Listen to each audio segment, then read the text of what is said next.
Hello. Hi there. How are you?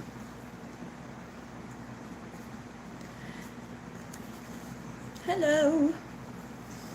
I'm all wet. Hello. Hi. Hi. Hi from India. Hello.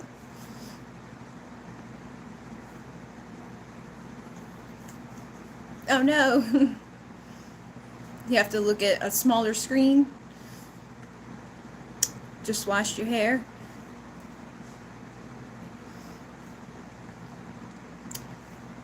I took a shower and was trying to get ready for this, and my dogs have been a little crazy today. My Sadie lady, she's the oldest of everybody. She fell down twice today. Like, she didn't fall down, but like, we have steps up to the bed, and I don't know what she's doing, but when she goes up the steps, she goes off the side. He needs to go to sleep, yeah. That's how I think most parents feel about their kids, is like, go to sleep. Hello, from Pennsylvania, California. Hi, everybody. Hi. The dogs think I'm talking to them. I have this thing every time I take a shower with my eyes. After I get out, I don't know if it's the makeup remover that I use or one of the, like, I don't know what it is, but it's like everything gets blurry. It feels like there's something inside my eyes. Oh yeah, Heather's in Chicago. Is it cold? Hi. Yes. Wow, this is working faster than it normally does. Usually when I ask somebody a question, it like takes them forever to come back with the answer. Hi, 7-Eleven. Ooh, 7-Eleven wants to say hello. Say hello. Your blood has thinned out big time. Yeah, you must be used to it being very warm. Say hello, 7-Eleven.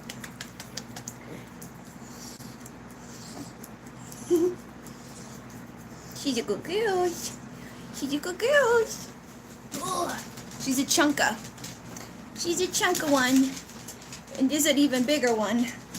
There's a monoman. I don't want to pick you up. You're too heavy.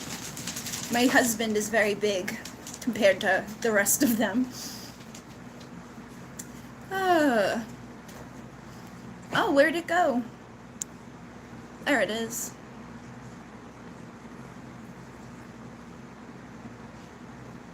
Oh, some messages such as potential spam may not be visible.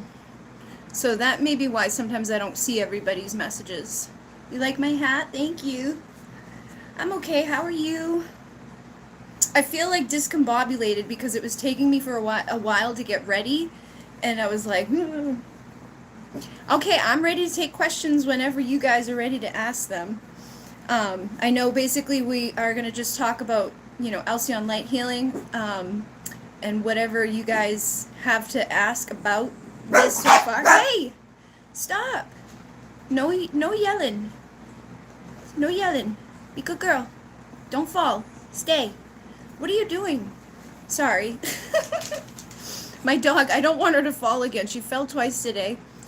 Hope you're feeling better. Yeah, I'm feeling a little bit better. Each day gets a little bit easier than the day before. Why does this keep disappearing? Can I explain it? Maybe the dogs have questions. My life is a mess. I don't know what to ask. I'm sorry. Alright, so I'll explain. So, I think whoever asked, because you keep disappearing on me, can I explain it for Shannon? Basically, Alcyone Light Healing is 7 levels, and each level has different information inside of it, and my intention for this is to basically bring healing to people. So if you are somebody that's on a twin flame journey and you want to start healing your karma, you want to start healing from past lives, you want to, figure out if you're a star seed, if you resonate with the star seed term, figure out where you come from and connect with the energies of where you come from. This is also to help people awaken their gifts, people to strengthen gifts that they may already have. I mean, we already all have our gifts, so it's basically helping us to strengthen them, use them like muscles, grow them. There's a bunch of meditations, a bunch of activations, and the meditations are more so like a calmer version of an activation. An activation is like intense, and it's also there so that you can re-watch it and then kind of take away from it what I'm doing. So if you want to be somebody who does this, you can do this yourself. You know what I mean? You can take away whatever you take from it to apply to your own like way of offering something like a service, or becoming a healer, becoming somebody that does readings, somebody that wants to do a version of what I do, or a little bit of what I do, because I do a lot of different things. So there's going to be parts in here that talk a little bit about, how to apply this into your everyday life, how to teach other people how to do it, or how to just use it for yourself. All right, so let me see. You're still on level 1. That's okay. And I've set it up this way so that people can start anytime. So the levels are there forever. And you just go to the playlist and watch in a chronological order.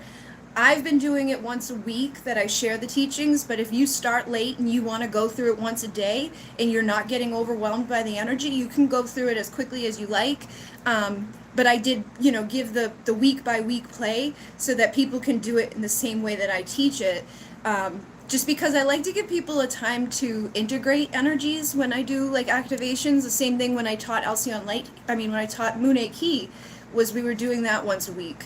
So it was like you got one right and you integrated it, you experienced the energies of it, you saw what happens in your day-to-day life, and then we go to the next one. That's how I'm doing Alcyone Light Healing, where it's like one weekend there's a meditation and activation and a discussion, then you process that, you can revisit it, you can listen to the meditations more than once, you listen to the activations more than once, and then go back. And then can I ask a question even though we are still on yeah, you can ask any questions you like. Where do I come from? Been wondering for a while. That's not really what I'm doing right now.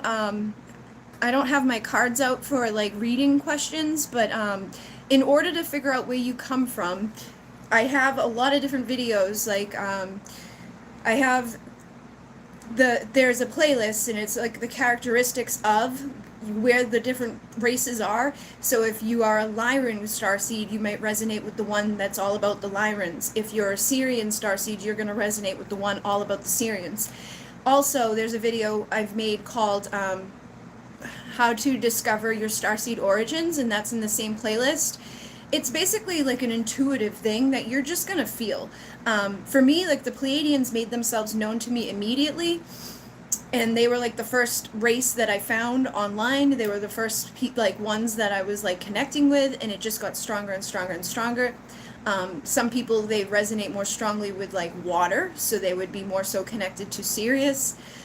Or some people connect more with cats, so they would be more so connected with Lyra. Like there's certain little things like triggers that will be like coded. We have these little key codes inside of us that help us to figure out who we are and where we come from. So it's not really up to me to decide where you come from. I do have like my decks that I created that help me to do that for people, but I'm not, shuffling and doing readings right now. So that would be a live stream, like live readings. I could do that and figure out where you come from. But again, even when I do it, it's something that you want to kind of go within and trust from inside. Am I from here?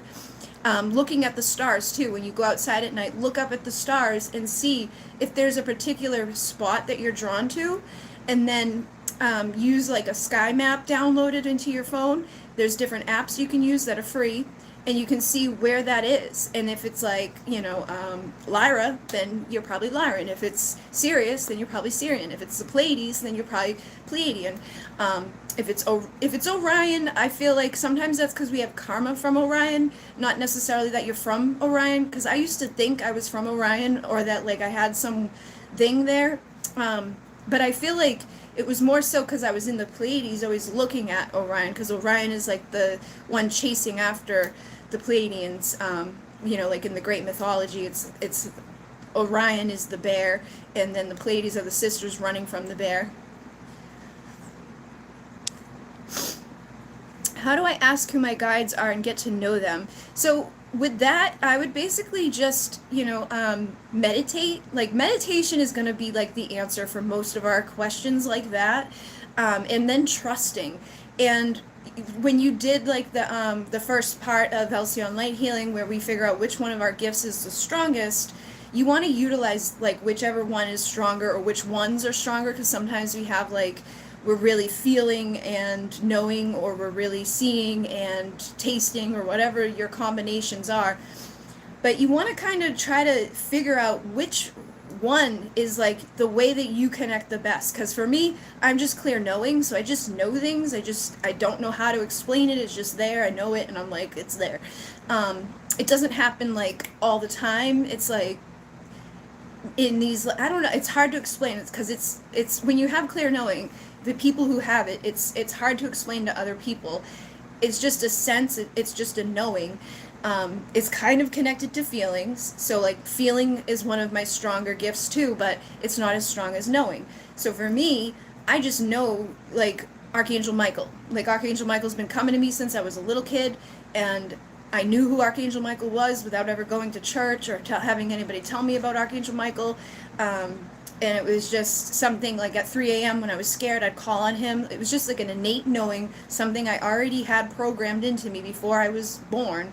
And he's one of my dudes. Then the Pleiadians, when I had my awakening, their information came to me very quickly and very strongly.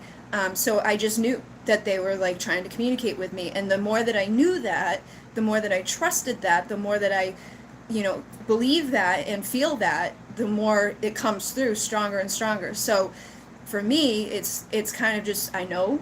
But for you may want to, if you have clear knowing, sit in meditation with yourself and ask whoever it is to come forward and just know who it is.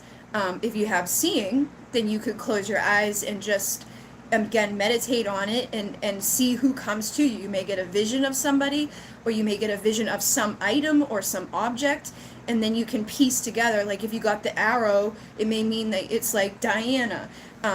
If you got, like the thing Poseidon carries, then you may connect it to Poseidon. But it's basically all decoding, and it's going to be different for everybody, because everybody has different guides and everybody has different gifts. But I always go with meditation or automatic writing. Basically just whatever feels right. You could use a pendulum and guess, like, if you have set ones that you feel maybe are your guides, sit with a pendulum and ask yes and no for those certain peeps, and you'll get answers that way too. Been repeating the last 2 meditations. Yeah, that's good, because I feel like sometimes people fall asleep, and that's okay. I know a lot of people ask that, so I wanted to talk about that. If you fall asleep during a meditation or an activation, it's still going into the subconscious or the unconscious mind. It's not like you didn't take anything away from it. It's still going in, and you're still getting the energy benefit of it. You're still getting the unconscious sub-programming, belief system stuff that we got, because we've got beliefs that we need to reprogram and change. And a lot of the meditations are set up for that. So the more that you listen to it and you're falling asleep, that's actually a good thing, because that time before we're awake and asleep, right in between, is the best time to reprogram us. So if you're listening to more positive things at that time, your brain's going to start to develop like a sense and a knowing that's like, okay, like I'm starting to believe that I'm like beautiful and amazing and attracting, the things that I want into my life. And the more you believe that, the more it's able to be done, because you start rippling that vibration out around you. So whatever meditations you do feel drawn to, you can listen to them as many times as you like and still benefit regardless if you're awake or asleep. One other thing I recommend, that if you are somebody who wants to stay awake, and you don't live somewhere that's like frigid, go outside and take a walk in nature somewhere there's not going to be a bunch of people around, and you can listen to the meditation while you're walking, and it kind of takes you into a different dimension almost, where you're like here, but you're still benefiting from the meditation. Hello, hello. Thank you, I definitely needed that. You're welcome. Hello, hello. Hope you're okay. I'm okay. I'm still living. I'm doing good. I think a big part of my problem was doing too much and like giving too much without receiving a lot back for myself, which I've been getting better at. Now I'm delegating tasks to my sister. So I've hired my sister full time to be an assistant for me. And she's entering all my deck orders. She comes every Tuesday. We make all the products together. She goes to the post office for me every Wednesday and ships all the products for me. I've been having her work on my website.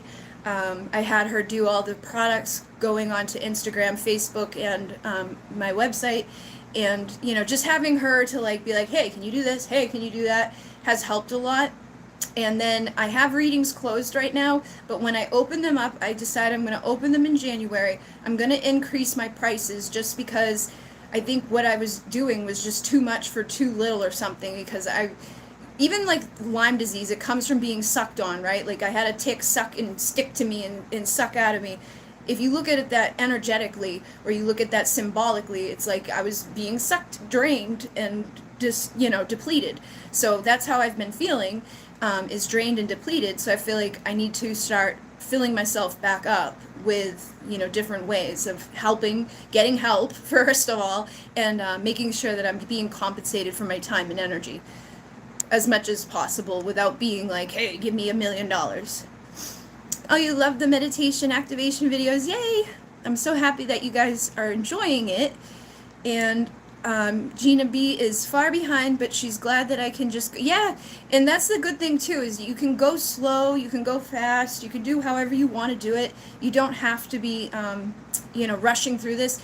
And I feel like the Pleiadians knew that I was going to be sick, because they were like, take your time, take it to go slow, do not schedule this like every day. Because when I first was like, oh, we have all this stuff to do, maybe I'll do it like every night or every other night. Not gonna happen. So it's a good thing it's only been on the weekends, because I wouldn't be able to do it. It's a long process to activate light healing. How many days will it take? Well, we're doing different things with Alcyone Light Healing. So that's why it's so spread out, and that's why it's so big, is that it's not just like, hey, here's one thing, because that's what a lot of programs are. It's like, let's work on your Akashic records, boom. Let's work on your past life, boom. Let's work on, you know, your inner child, boom. I've taken all of that and put it into here, and I'm like, boom, here's a big load of stuff. So you're integrating every week something differently, and I'm basically giving you like the basics of all of it, so that you can find what you really like, what you really resonate with, what works for you, what gifts you have, what tools you want to dive into, what modality you like, what place you want to go to, and then expand upon that in your own life, in your own way. Perfect example, I got like email yesterday from someone that's really benefited from taking, you know, Alcyone Light Healing. She's been watching the Munay series, and she's been talking to her people, like she does like a group with others, and she was like bringing in the affirmations to that group, and she was talking about different things that she's learned through Alcyone Light Healing or through Munay, and applying that into her everyday life, and seeing how she can do that, and how she can awaken other people and help other people to change their lives. So the more that we do that and recognize that, the more opportunities we open for ourselves to be healers and light workers, and to do what we're sent to do, is to help ourselves and to help others. And through healing yourself, you heal other people through the collective consciousness anyway. So even if you take nothing away from this other than just self-healing, you're still helping the collective. But if you take what I give to you and you expand upon it and grow, you can turn this into your own business. You can turn this into your own, purpose, however you feel fit to do it. But it is a long process. To activate the light of Alcyone, you had that done in the first series, or the first level. So you already got the light activated part done, but now we're doing other parts of it. And like we're talking about the Akashic Records right now. That's what's going to be talked about tonight, is the galactic ones. Last week we did the human library and the earthly ones. But it's like we've already been accessing the Akashic Records throughout the process of Alcyone Light Healing, but we just weren't acknowledging it yet. So it's like helping you to go deeper too, to see like, oh, this is where I'm going, and this is what I'm doing, and this is how I do it. And the more we do it, and the more spread out it is, and the more you see, the more you learn, the more you heal, the more you can bring to other people. Thank you for that. I was about to ask if I can do it. Yeah, you can do it as slow or as quickly as you like. You don't have to go like. And I know I've been bringing them out once a week, which has been a lot for me because I do so many other things. Like, this is my small channel. I have a big channel, and then I've got the Instagram and the Facebook and TikTok and all these other things, and then I have my products that I sell, like a whole store of stuff that I take care of, and then my decks, and just a lot. So doing this every week has been a commitment, but I'm happy I'm doing it, because otherwise I would never have brought all of this information out. You've cried to the activation videos multiple times. Yeah, and I'm sorry, first off, but I think it's a good thing because you're releasing, and that's how a lot of people release, is through either crying. Some people cry, some people laugh, some people fart, some people will have movements, like you may twitch, or you may shake around a little bit, or you have involuntary movement. But that's how we release energy that's trapped inside of us that needs to be released. And if you're crying, that's a more emotional release. So that could be coming from your emotional body. You may have a lot of trauma in your emotional body that needs to come out.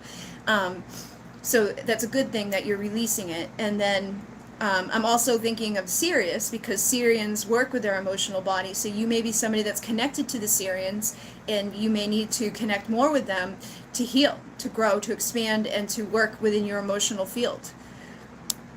Why does this keep going away?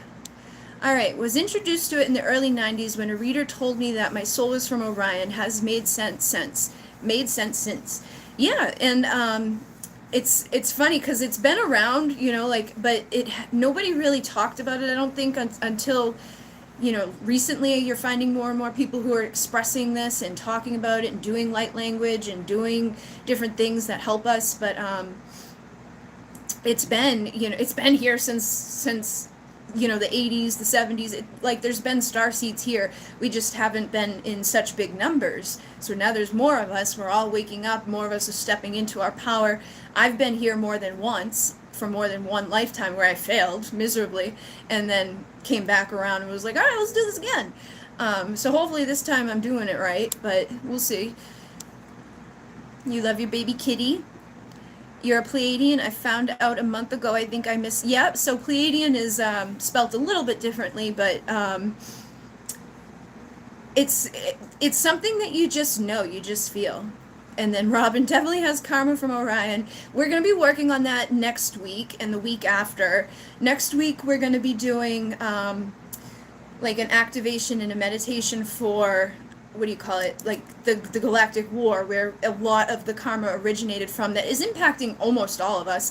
And if you look at the world today, you can see how we're still at war. We're still under this power control system. We're still having these negative forces fighting and trying to take away power and, do things that aren't so good.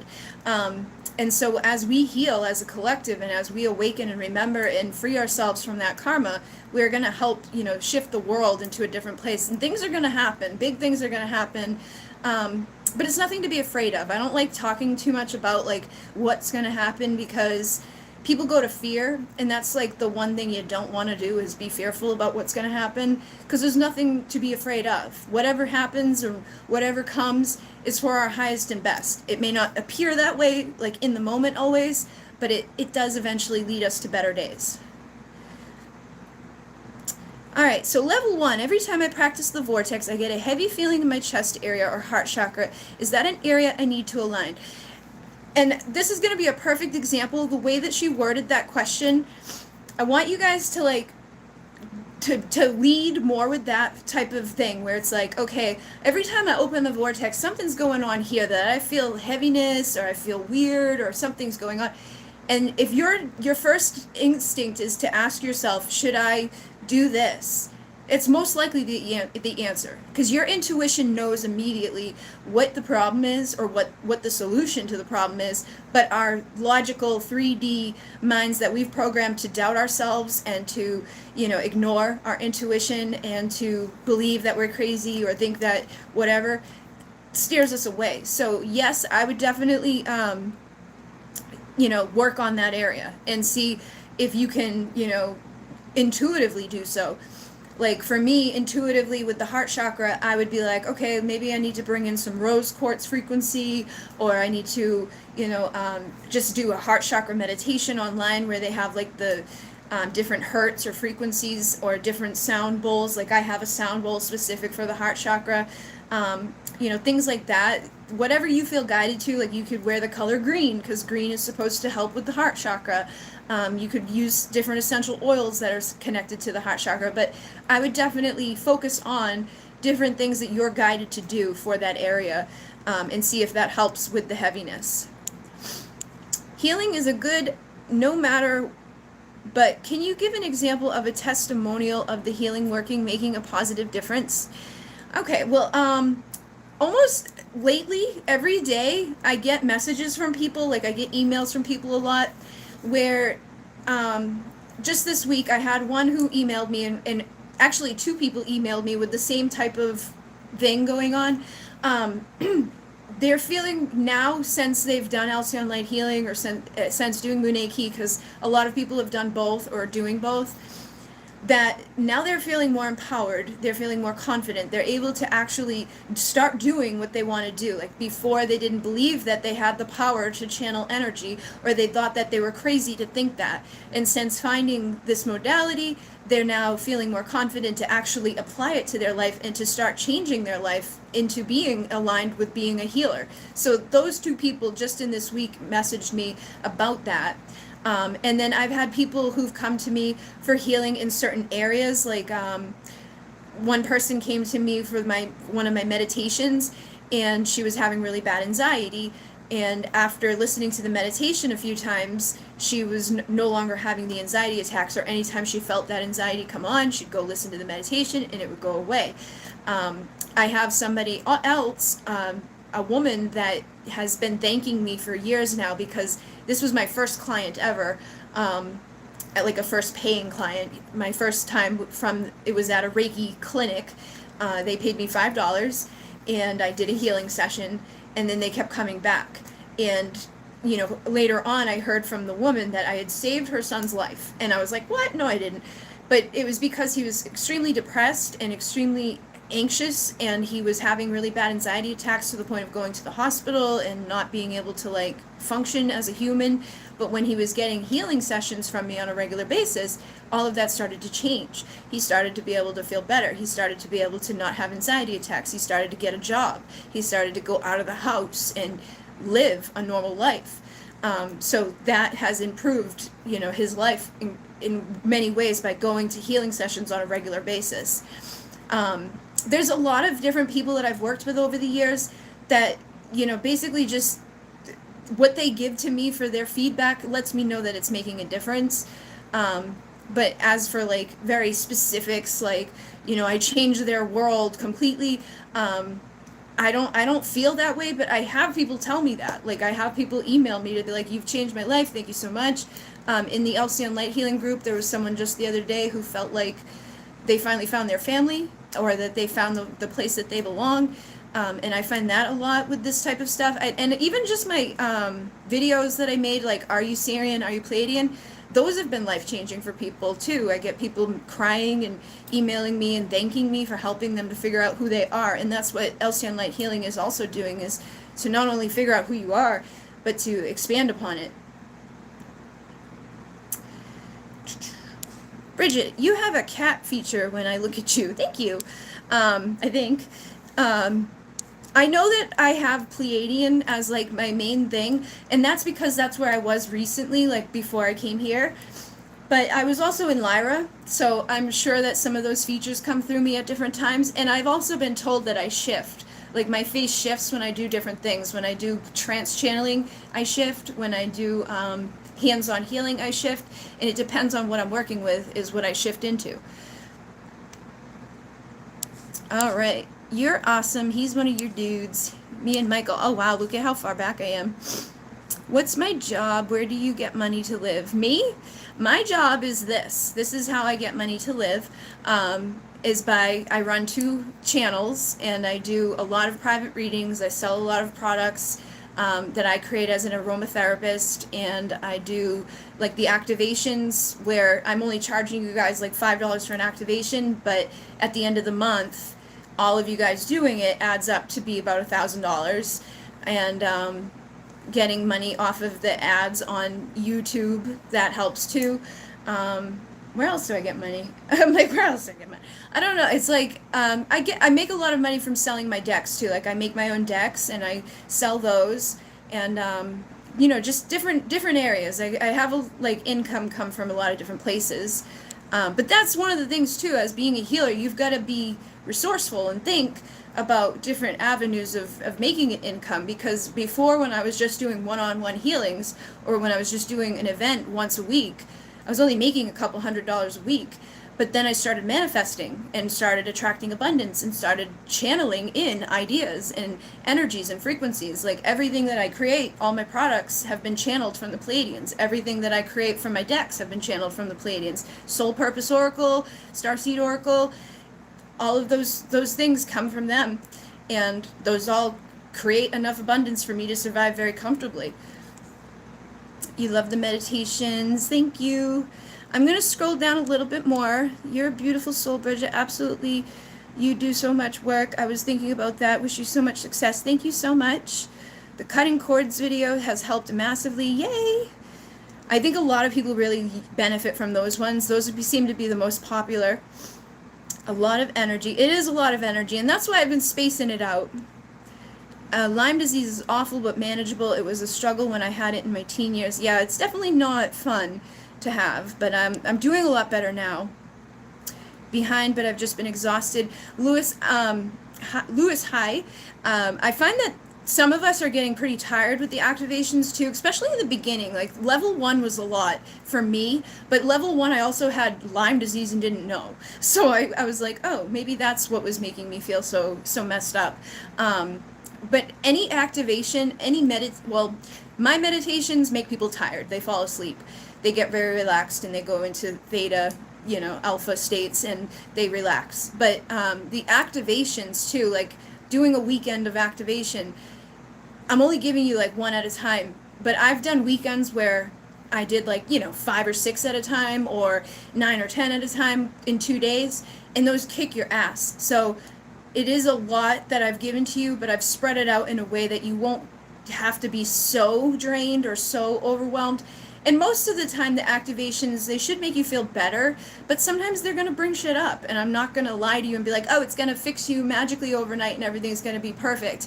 Sometimes stuff's going to come up that's scary, or stuff's going to come up that you need to face in order to shift your reality or to change things.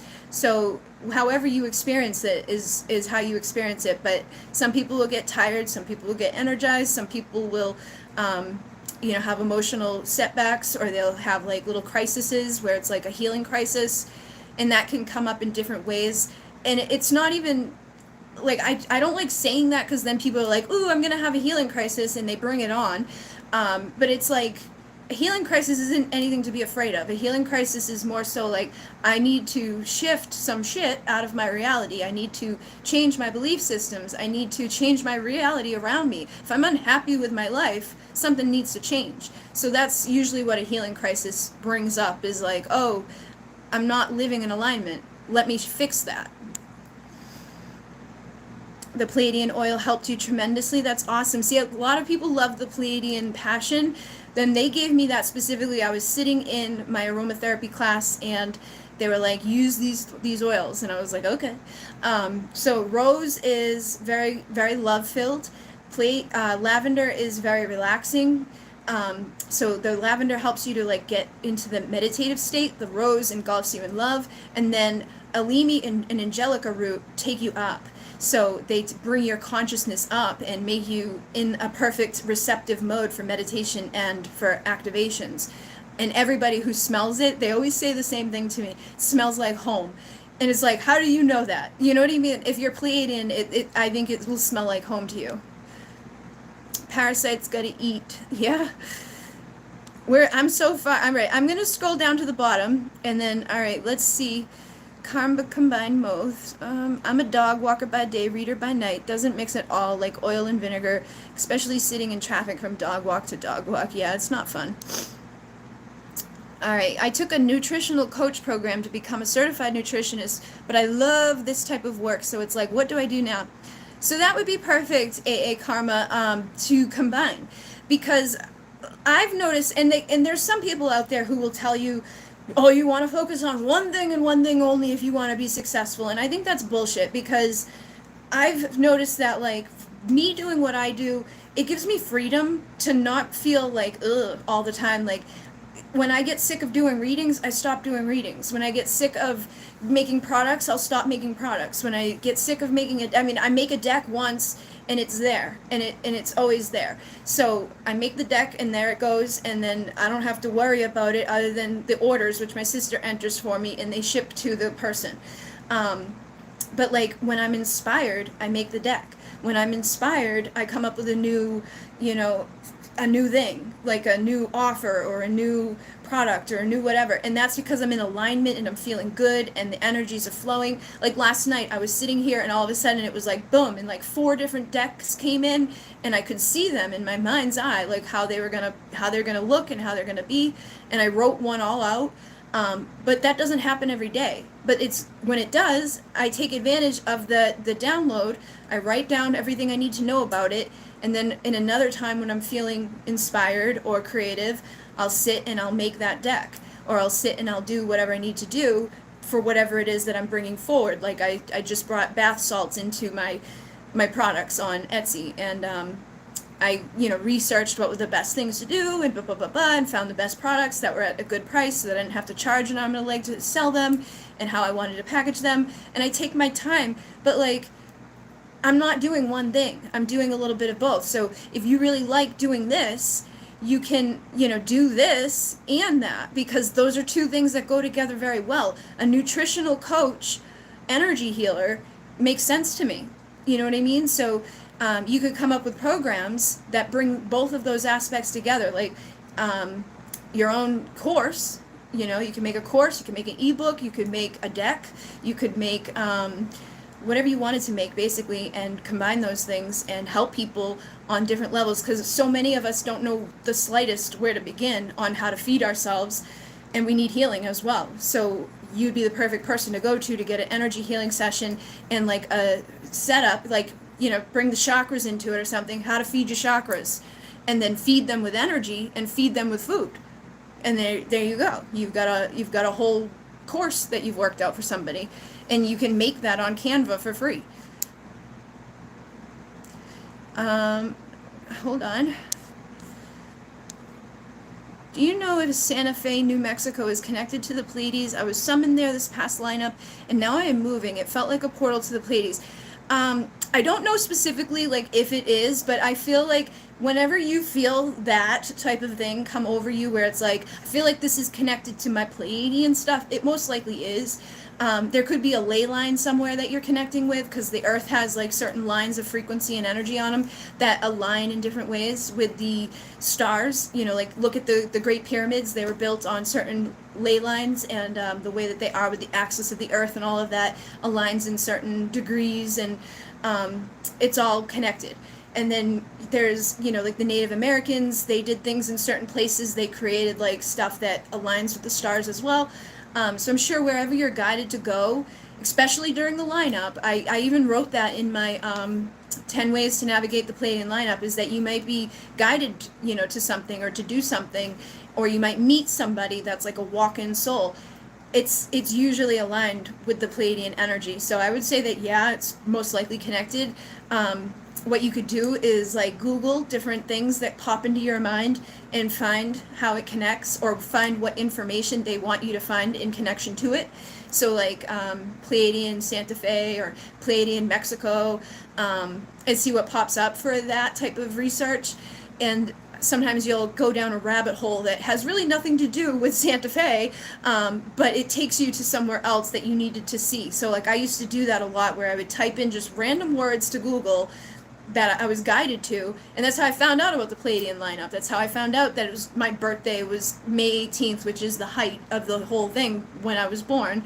And then, you know, I've picked, like my dog was born, Sirius was born during the November lineup of the Pleiadian, because there's a Pleiadian May and November lineup time, which basically the stars of the Pleiades are right above us. They're connected closely with the earth, and we can connect easier with them. And there's like walk-in souls, where it's basically, you know, one soul might leave and another soul may come in, or a soul may just come in to visit and use a physical body as a vehicle to do so. And it could be an interaction that you have at a store, or an interaction that you have on the bus, or whatever. But it's just one of those people that you meet and you're like, something about them sticks out to you, you think about them, you feel something about them. And it's kind of strange. It may not be a huge thing, but it usually sticks out in your mind. It's usually them checking in on you to see how you're doing. I hate that I have to keep clicking on this. How did I get in the spiritual business? I'm afraid to leave my corporate job, but love this stuff. I'd love to do what you do. So for me, I was actually like, I was with an abusive person that did not want me to work. And I used to work in restaurants, and he was always like, oh, if you go back to the restaurants, you're going to go back to drugs, or you're going to cheat on me, or you're going to do this, or you're going to do that. So I wasn't allowed to work at a restaurant. And then there was all these reasons for not getting another job at any other place. You know, you're going to cheat on me, basically, was the big one. But I started going online and figuring out, like, what can I do online from home? Because I'm not leaving the house, but I'd be making money at least. So I started looking into copywriting, and I started looking into how to run a website and how to build a website. And I started looking into social media marketing and affiliate marketing and all of these things that I could do from home. So I got a little bit of an education in all of that stuff. And then I started having my awakening, and it kind of just happened. Like, I just woke up, and all this information came in, and I started researching it and binge watching it. And luckily, I wasn't allowed to work, so I had plenty of time to do it. And then one day I was on Facebook, because I talked him into letting me have a Facebook, because I was like, if I'm going to do affiliate marketing, I need to promote it. I need to share the message. So he's like, fine. But a pop-up came up for a Reiki 1 class, and I was like, okay. So I went to the Reiki 1 class, and it happened that that person, their website was horrible, and I was like, whoa. So what I said was, and I don't even know like how I had the confidence or the guts to do this, but I did, because I'm not that type of person. But I was like, hey, maybe I could make you a different website for, you know, trade, because I wanted to do Reiki 2, but I wasn't in a position with money at that time to afford these types of things. And this was only a few years ago. This was like 5 or 6 years ago that I got my Reiki training. And I basically bartered my way in. And I made her a website, and then I started running her business for her when she wasn't there. And I started offering events at her business. And I started, you know, just like getting in the doorway, basically. And then another one of these places that's basically, it was like a yoga center that did meditation events occasionally. She heard about it and she was like, hey, want to do my website? So I did her website, and then I started doing her events on Facebook and her things like that. And then I started working at her center, offering my events and my meditations. So like the meditations that I'm giving to you guys, I used to host like a meditation once a week at a center, and I would have, 7 or 8 people come, and they'd all pay $33, and I would make, X amount of dollars for that night. But if you wanted to do this, you got to find somebody in your community that you can get some education with. You're getting a good start here, but you probably want to keep going and exploring what feels right to you. Like you might want to be an Akashic Records reader, or you might want to be a Reiki healer. Basically, what I'm teaching you, you can take away and go do healing sessions. And I find the best way to become a healer or to become good at healing is to practice. So if you could find a Reiki clinic in your area that you could go practice at and donate your time to, where it's you go do a session for 20 minutes and it's basically for $5. Those are great places to get your foot in the door, to meet the right people, to find clients, because if somebody likes the session you give them, they'll pay you full price for a regular session. They're just testing it out the first time at the clinic. Or there's some people who can't afford to get a full session. They always go to the clinic. But I found that I used to meet people through the clinics, and they would become lifelong people that, I just talked to someone today that I've known for 6 years that's like, hey, are you doing healing sessions? I need a healing. I don't really do in-person stuff anymore, especially with COVID, but the opportunity's there. And for those, it's like $60, $70 a pop. And that's a good starting thing, but you build it slowly. I wouldn't quit your corporate job yet. I would start building whatever it is you want to build and slowly navigate your way in. But it only took me 5 years to get to where I am right now, which I'm doing really good, considering. I think YouTube makes a big difference if you can figure out the algorithm and get your videos in front of the right people.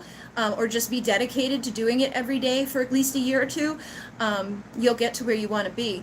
But if it's a passion, if you love doing it, it doesn't feel like work, so it shouldn't be a problem to do it consistently and get yourself where you want to be, and still work the other job. Because it was even just 2 years ago, I was driving for Uber to make enough money to survive while I was doing this stuff as well.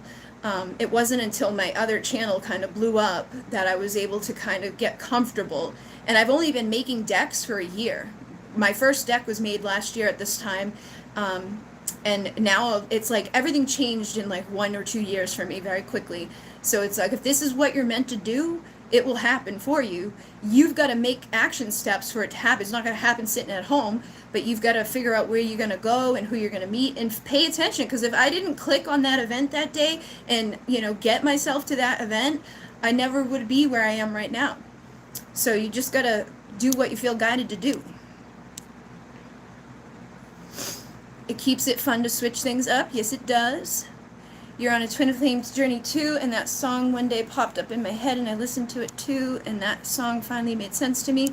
I'm not sure what song you guys are talking about, but I'm sure it is a good one. Being inspired is important. Yes, it is. I'll listen more closely. Thank you, my friend. You're welcome. I'm an intuitive hypnotherapist. That's awesome. See, that's a perfect thing. And I had a hypnotherapist come to one of my events one time, and I was intimidated because she was a hypnotherapist.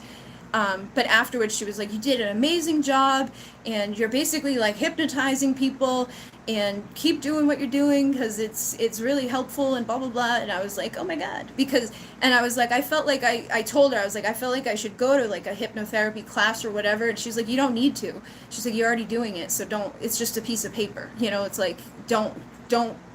don't fix what's not broken, basically, is what she was saying. So, I think just going intuitively can sometimes be good. So that intuitive hypnotherapist part, I like those two words together.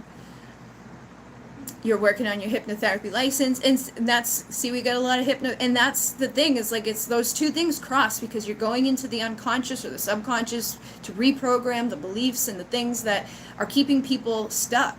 That's the main thing that's wrong with people, is that they don't believe they're good enough, or they don't believe that they can do it, or that they don't believe it's going to work out for them, or they don't believe whatever it is that they don't believe, or that whatever it is they do believe. And those are the things we need to change the most in our lives. The message is clear. Be well, my friend. We are on a hero's journey. Yes, we are. All right, let me scroll down. There's so many questions. Can I make a Telegram group for all one? I'm not sure what that is. I have a Facebook group for everybody in here, and there's been a lot of great feedback in there. There's been a lot of people, telling me like what they've experienced through the meditations and activations, and that's free. So I don't know if the Telegram thing is free or not. If it's something that's free, I can make one. I just don't want to add any more things on that is like difficult or not free for me to use. Thank you for sharing your knowledge and experience with us. I'm an energy healer and reader. However, I feel financially blocked. Do you have any suggestions on how to overcome? I know for me, I was basically like poor, broke. I had nothing when I was living in that basement just a few years ago. I had no heat. I had no car. The person I was with, he sold my car to a cop. So he was like, if you tell on me for stealing my car, which he did because he forged my name on the title, nobody's going to believe you because he's a cop. He was a state trooper. So I was like, okay. So basically I lost my car, I lost my job, he slept with one of the girls that I worked with at the job. So I basically was too embarrassed to go back to that job. But once I left that job, it was like I couldn't go get another one, because if I got one, I would cheat on him. That was the logic behind that.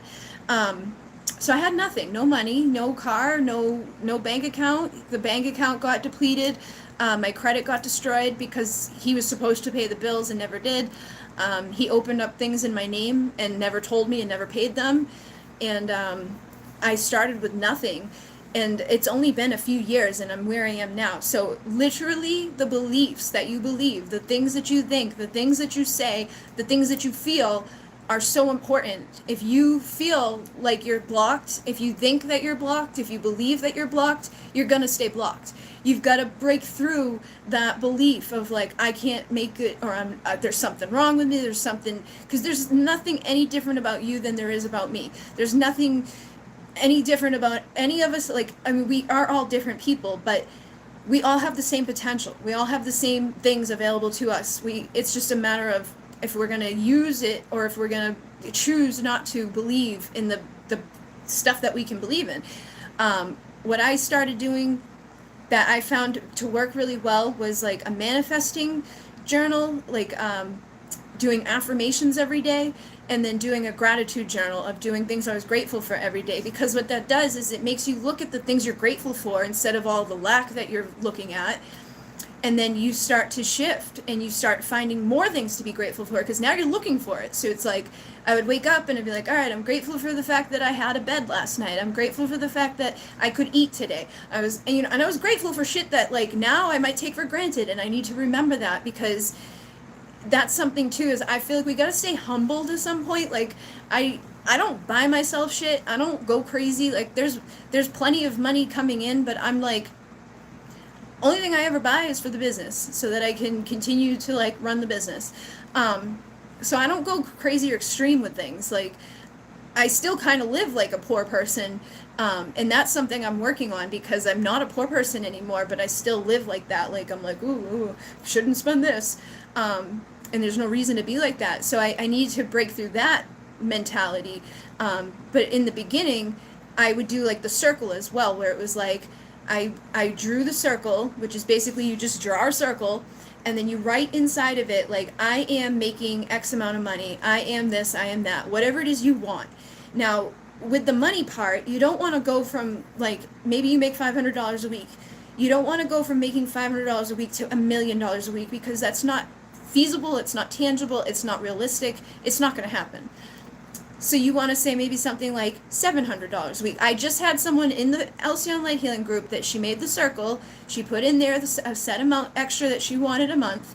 And then within a month's time, she got a raise at her work for the exact amount that she was trying to manifest. It works if you believe in it, if you trust in it, if you allow for it to come in.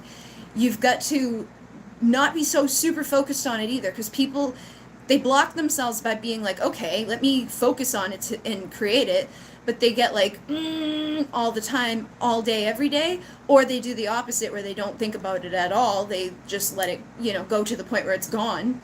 You got to find that like medium world where it's like, okay, I'm going to think about this on a daily, regular basis of like, this is the reality I'm creating. This is the reality I'm living in right now. Like, you want to embody it, become it. What does it look like, taste like, smell like, feel like to be living with an extra $1,000 a week? What does it look like, taste like, smell like, feel like to be in that world? What type of clothes are you wearing? What type of things are you doing? What type of feeling are you going to feel with that relief to have that extra money? And it will start to come. And when you get to the goal, make a new circle. My circle, I hit my 10,000 mark on my circle.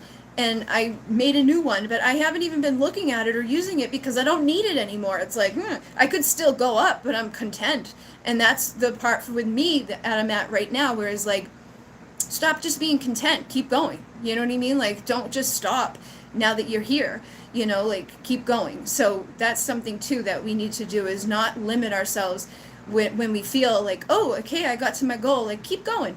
You can have more. You deserve more, So just try to believe that too, that you deserve it, that you should have it, and that there's nothing wrong. A lot of people get weird about making money in the spiritual community. We live in a 3D reality where money is needed to survive. So if you're going to be weird about someone charging for their time, then there's something wrong with you, not them. So try not to believe that stuff either, because I used to see that, especially in the beginning of my awakening, that like all healers should be free or all readings should be free. That's bullshit. Like, it's energy, it's draining, it's a lot of time, it helps people immensely, so why would we, put no value on it? Or at least get bartered, that's something else. You can bring value into your life and abundance into your life through bartering with people. Like, if you're not good at manifesting money yet, start manifesting resources that you need or the people that you need. And then once you get into a flow of manifesting, it gets easier and easier and easier. So start with something that you're good at or simple to you to do, and then like ride that vibration up. It's all about frequency. That's why I say don't go from 500 to 1,000,000, go from 500 to 700. That's a quick jump.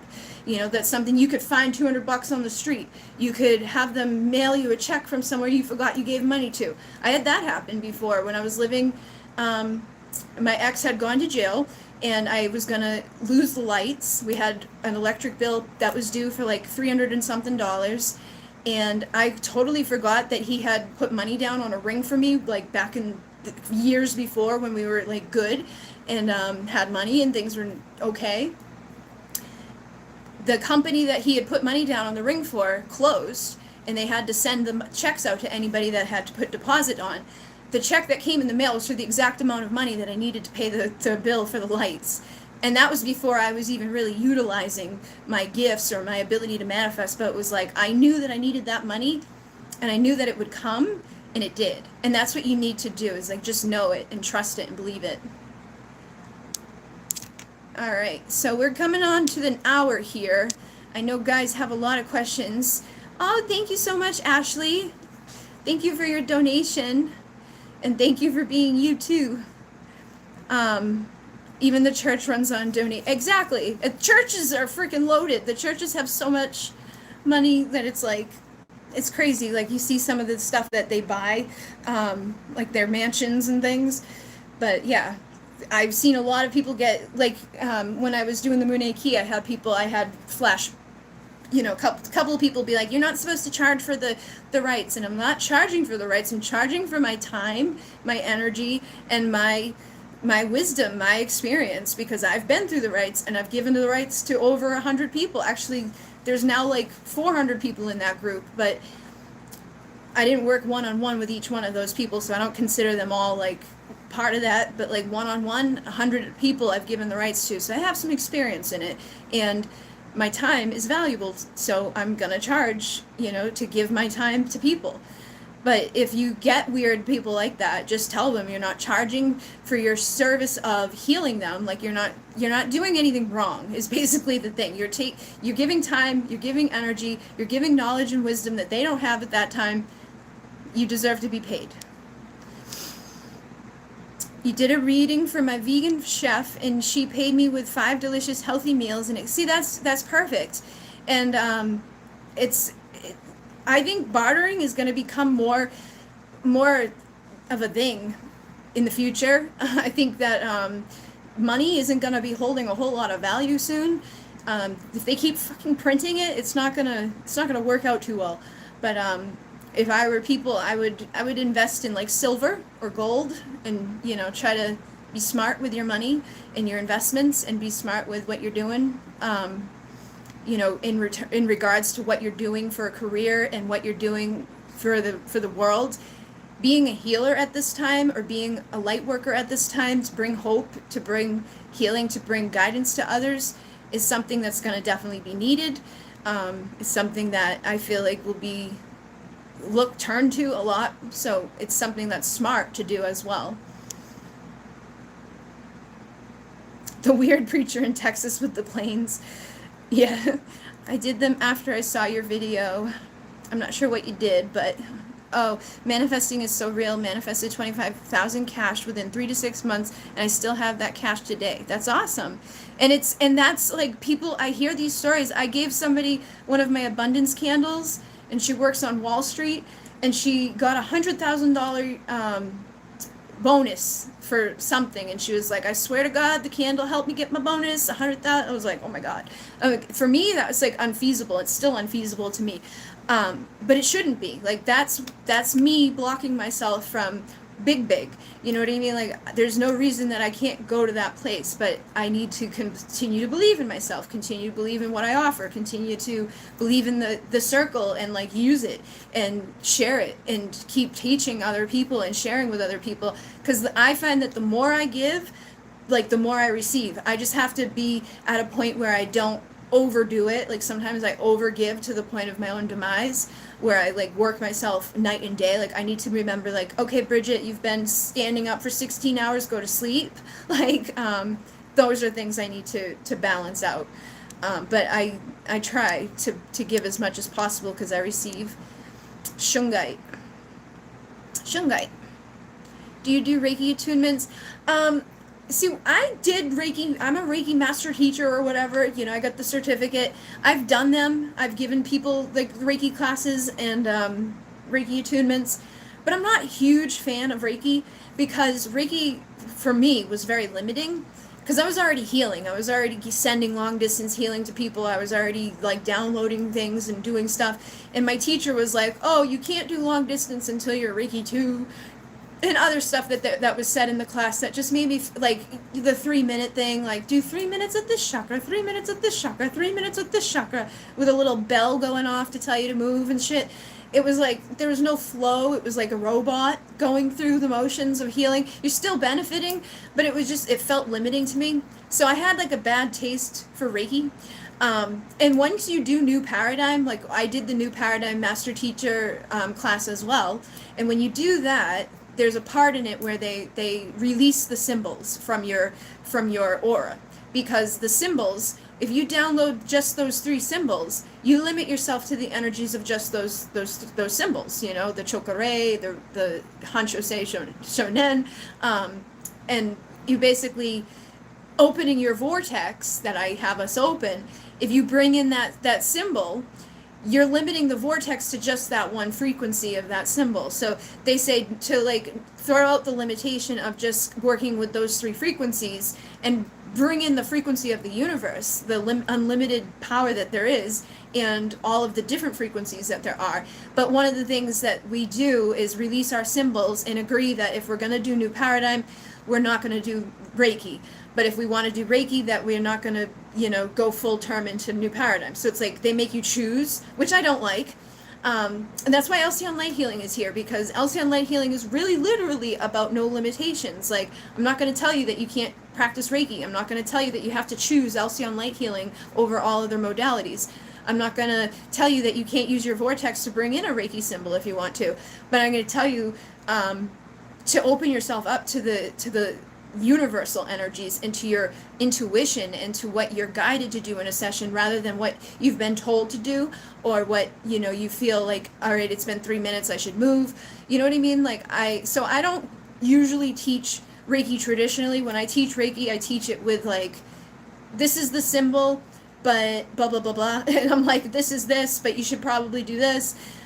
Because I feel like Reiki gives people a good foundation of, like, what the chakras are and what the hand placements are, and, you know, things like that. But I feel like people need to keep going after Reiki to become like an intuitive healer, somebody that's going to go to wherever on the body that they're guided to go. That it's not going to just be like a robotic session, that they're going to be tapped into the universal consciousness and allowing their guides to guide them, allowing spirit to flow, and, you know, not overthinking it. Because when you're drawing symbols on your hands and you're doing different things that you were taught to do, you're not channeling, you're doing what you were taught. You know what I mean? Like, you're logical at that point, and that's not like in the right flow of a healer. So it's not that I hate Reiki or that I don't want to teach it. I don't resonate fully with it, so I don't teach it like that, but I can. So basically, yes and no. You need to manifest $13.50 by the 1st for rent. Can you give me some tips? I would definitely do the circle, and I would not go to fear. Fear is one of the, like, there's fear and there's love. There's duality here. So if you're fearful, you're completely opposite of where you need to be. You're keeping yourself from that level that you need. I would also ask, like 2 years ago, I believe it was, I should start sharing this stuff with you guys on the board, the community board. Just a couple of weeks ago, I had a thing pop up where it was, I actually shared it on Instagram, I think, and I shared it into the Alcyone Light Healing group, but I needed to make a certain amount of money that day, and I said to the emissary, show me $777. By the end of the day, I made $777, and then when I came upstairs, there was $300 donation to my YouTube channel, Bridget Rao, and that was back before I had thousands of subscribers. It was somebody that just watched a reading and was like, I felt like you needed this, here you go. So the total amount of money I made in that day was $1,100, and that was huge to me. And that's exactly like what I needed was the 777, but then I had extra for me, and that was during like the time, the energies of the lineup. So it was like November 15th, 2 years ago. But I just asked. I said, emissary, show me. And then I did what I need to do. Like, if you're a waitress, or if you're a healer, or if you're whatever you do, or whatever gifts you have, or whatever tools are at your disposal to make money, you know, use them. Put your effort out there to get money. Because that's the thing, too. People, you can't just, like, think that I want money and then expect it to show up. Like, you got to take some action steps. Of course, there will be times that it shows up, like the check coming in the mail that I needed that exact amount for. There's times where that happens, but you got to take some sort of initiative. You got to be doing something actively, like looking for a job, or, you know, doing your job, or having some sort of, you know, like ask for help in some sort of way, like put your Cash App out there, enter a contest, you know, put yourself into a position where you can create abundance. If there's any items that you have that you don't want anymore, sell them. You know, I find that clearing out clutter helps us to attract new things. Like, if you've got clutter, if you've got old shit that you don't like but you're just keeping for no reason, get rid of it, because you're blocking your space. You're blocking the flow. Like, I need to go through my closet. It's been bothering me forever, and I know it blocks the flow of stuff coming in, like new clothes. I got to get rid of the old clothes for new clothes to come in. But when my mother died, I took all of her clothes and would not throw them out. So I've got her clothes and my clothes, all of them. So I need to go through and purge and release that attachment to my mother's clothes, and then I can bring in the clothes that I would like to have for myself, because all I wear is pajamas. literally every day. And then today I'm wearing my shirt that I have for Munay, my In Munay Namaste shirt. But it's about making space in your life, and it's about being in the right frame of mind. Like, I would be affirming every day, like, I am making, the money that I need to survive. I'm paying my rent on time. I am healthy. I'm happy. Say these things every day, believe them, feel them, trust them, and allow them to come. And by allowing, it's just by releasing that, like, attachment. Because if you do that all day, every day, you block it, because what the universe hears, instead of I have it and I feel that and I believe that, when you start going to the extreme of I need it, like, I'm manifesting money, and I'm gonna have money, I'm gonna have rent, and I'm gonna have it, and it's gonna be there, and if you do that to the extreme, what the universe feels is, I don't have that, I don't have that, I don't have that. So it gives you more of, I don't have that. So that's why I was saying it's a balance. You gotta really be cool, calm, collected, trust that it's gonna happen, ask for it to happen, allow for it to happen. And like for me, like, I charge up my candles, like I have my abundance candles. Like, you can do this, like, if you get a green candle, or just get a candle in general, it doesn't have to be green. Hold it in your hands and charge it with your intention. Open the vortex, and then, like, hold on to it and charge it, and ask to infuse it with the energy of abundance, to attract in money, or to attract in love, or to attract in whatever. And then every time you light that candle, it's a reminder of what you're doing. And it's a tool, so it's a physical item that you'll see on a regular basis. So it's like the perfect amount of reminder without the attachment to craziness of being, like, super focused on it. And don't be weird with the candle, like, just let it be. And find that easy flow in between. And even starting off small with, like, I want to manifest $10. If you can do that, then you can, keep going from there. It just depends on where you're at. Like, if you've never manifested anything, or you don't feel like you've manifested anything, because I'm sure you have, start off with something simple. And then once you see that you can do it, you ride that wave up. All right. So many questions. Been seeing and hearing 11 all day. 11 is a good one. 11 is an awakening number. It's about paying attention to. So they may have something they want you to pay attention to. Getting your abundance spray had helped me to start to improve my life. Oh, good, Kristen. Thank you. And that's the thing too I was talking about earlier. Like, I infuse my intentions into everything I make, and I think that's why the things that I make are successful. That people like them, people purchase them. Not every single thing I make is, like, crazy, like, going out the door, like, oh my god. But it depends on what it is, and it depends on who it helps. That's what I like. That's my main thing, and that's the main thing that they're going to teach you in marketing. That's the main thing they're going to teach you in service, is that if you're in service to a problem, that's going to be something you're going to be successful with. Like, if you can help somebody to do something better with their life, or you can help somebody to do something to acquire new information, or to do something they want to do, you're going to be successful with that. You just have to position yourself in a place that's good. Like, you have information to give these people, so you start sharing that information for free, and creating some sort of way of packaging it up and giving it to them in one-on-one sessions, or giving it to them like this, like what we do, like, here's it to everybody. Like, back when I started this stuff, doing healing work, I never imagined I would be creating courses and teaching thousands of people at a time, or doing what I do. Like, I just didn't see this or foresee it or expect it at all. But it evolved, and it's because manifesting, and because of the circle, and because of gratitude, and because of affirmations, and believing in it, and being in alignment with what you're supposed to be doing. You're going to feel it.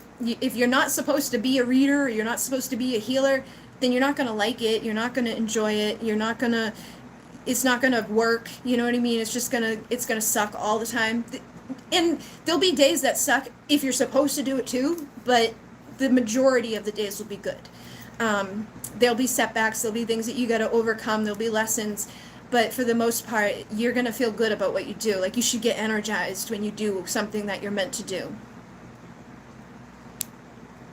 for me, I've always been able to naturally heal others. Usually it's through tarot reading, but I have also been able to energy healing. How do I take this to the next level? Sabrina, like, you can decide basically, like, do I want to do this, in person, or do I want to do that? And honestly, guys, like, with COVID, right now, in-person stuff may not be the most lucrative choice, so getting on YouTube or getting on Instagram or getting on TikTok, getting on something where there's going to be a lot of people that you can connect with through the algorithm, which is basically, if I put these keywords in, or if I put these hashtags on my post, those people who are searching those things are going to find what I'm sharing. Then you can get yourself in front of the people who want what you're sharing. And then, like TikTok, if you're doing tarot readings, it's a 1-minute video. People go crazy. You can have like 50,000 followers in a very short time, but you can put into your bio on there a link to your website or to your PayPal or to whatever link you want to put there, and tell them, if you want to book with me, send me $20 and your reading will be back in a week or two. If you want to have a private reading, set up a website for them. You can make a free website with Wix. It's going to have the Wix ads on it, but who cares if it's the beginning of your thing and you're just starting out? Make it and have it. And put something on there that's like, here, this is how you book with me, this is how you pay for your reading, this is when you'll get your reading, this is the reading I offer, and do that. But like Instagram, if you do IGTV videos, it's not going to happen overnight. It's going to take some time. About a year ago, when I first started doing them, I didn't have many people watching. Now on Instagram, I have over 9,000 people. In my videos, when I post them, they get like 100 likes within 20 minutes. And I get tons of messages from people asking for readings, asking for bookings, asking for help, asking for products. So you just got to build your following. You got to build a platform. You got to figure out where you want to do it and how you want to do it, and then take some action onto doing it, and just make sure you utilize whatever platform you're using the right way. Like TikTok and Instagram, you got to hashtag your posts. You can't just put it out there willy-nilly and hope. You gotta put something on there that makes sense.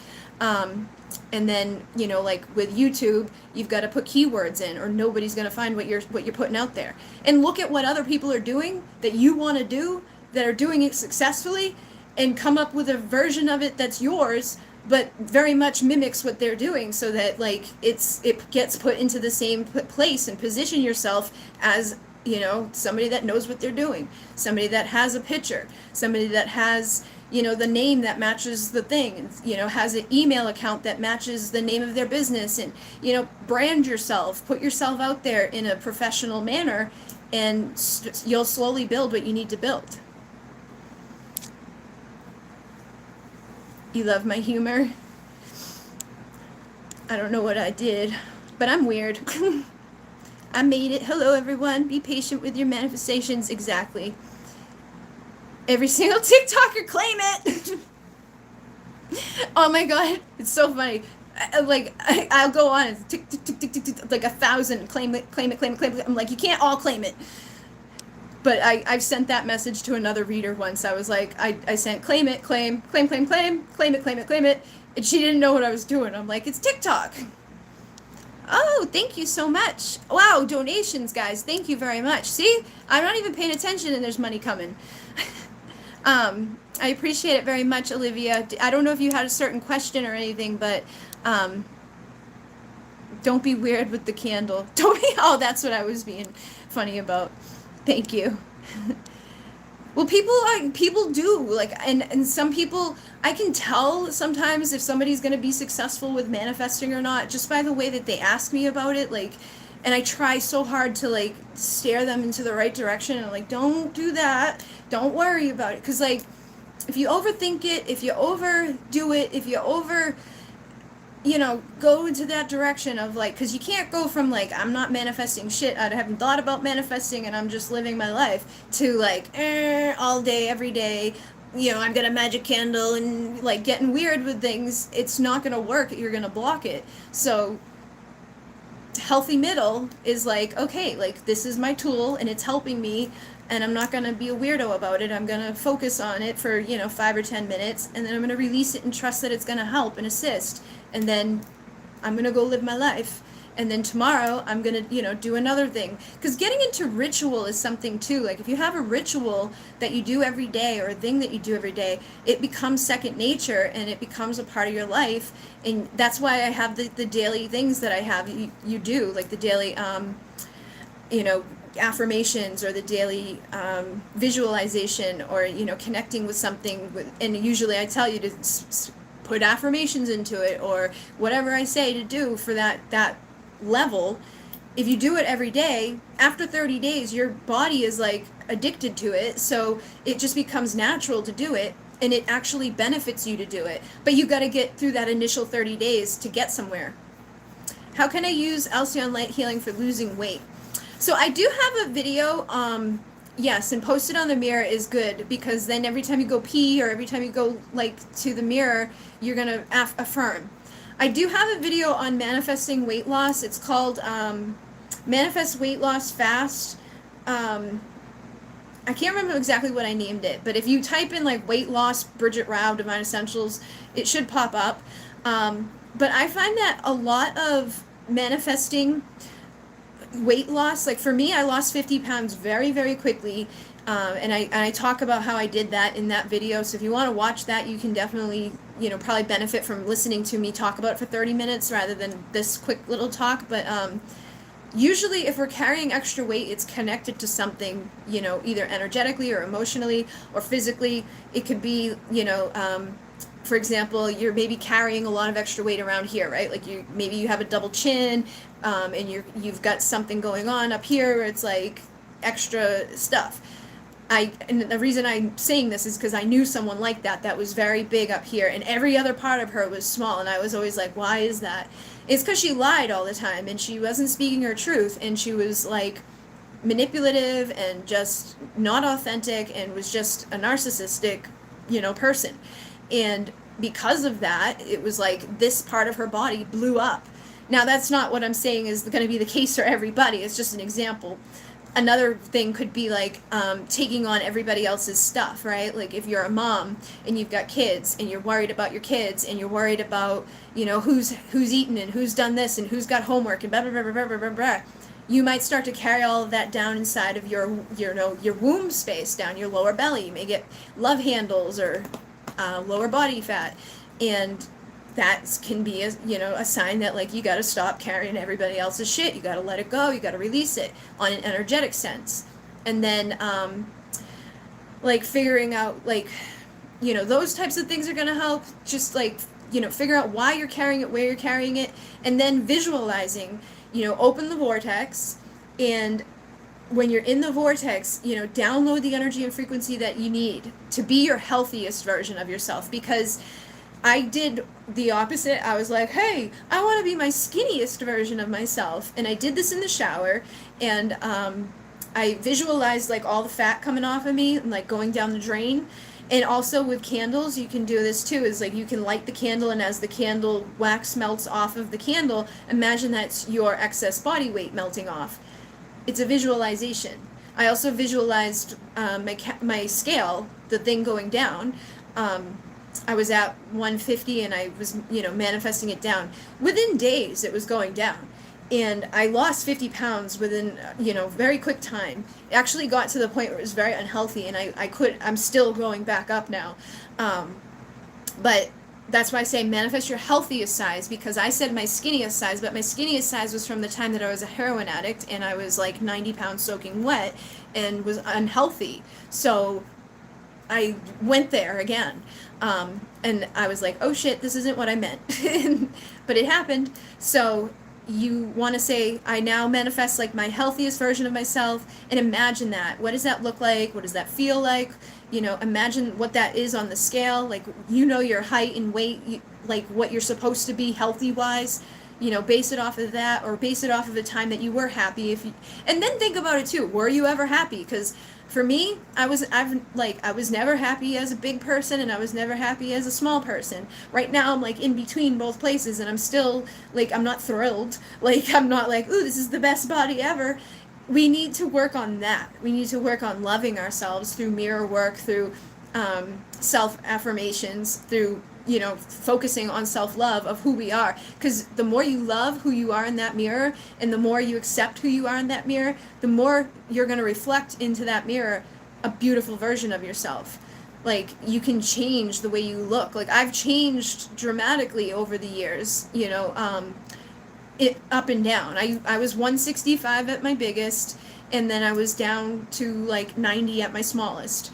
And I've been all, you know, different sizes in between. I've had size 16 pants and size 00 pants.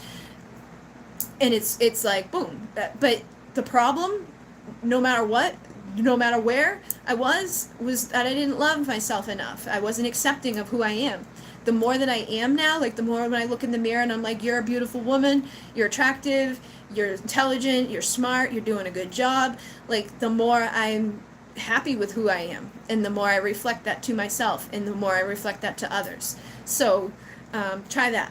Hopefully that helps. But you can use the vortex to like open up when you're, you know, manifesting and visualizing. Because if you're an unhealthy, overweight, you know, size, there's nothing wrong with wanting to go down to a healthy size.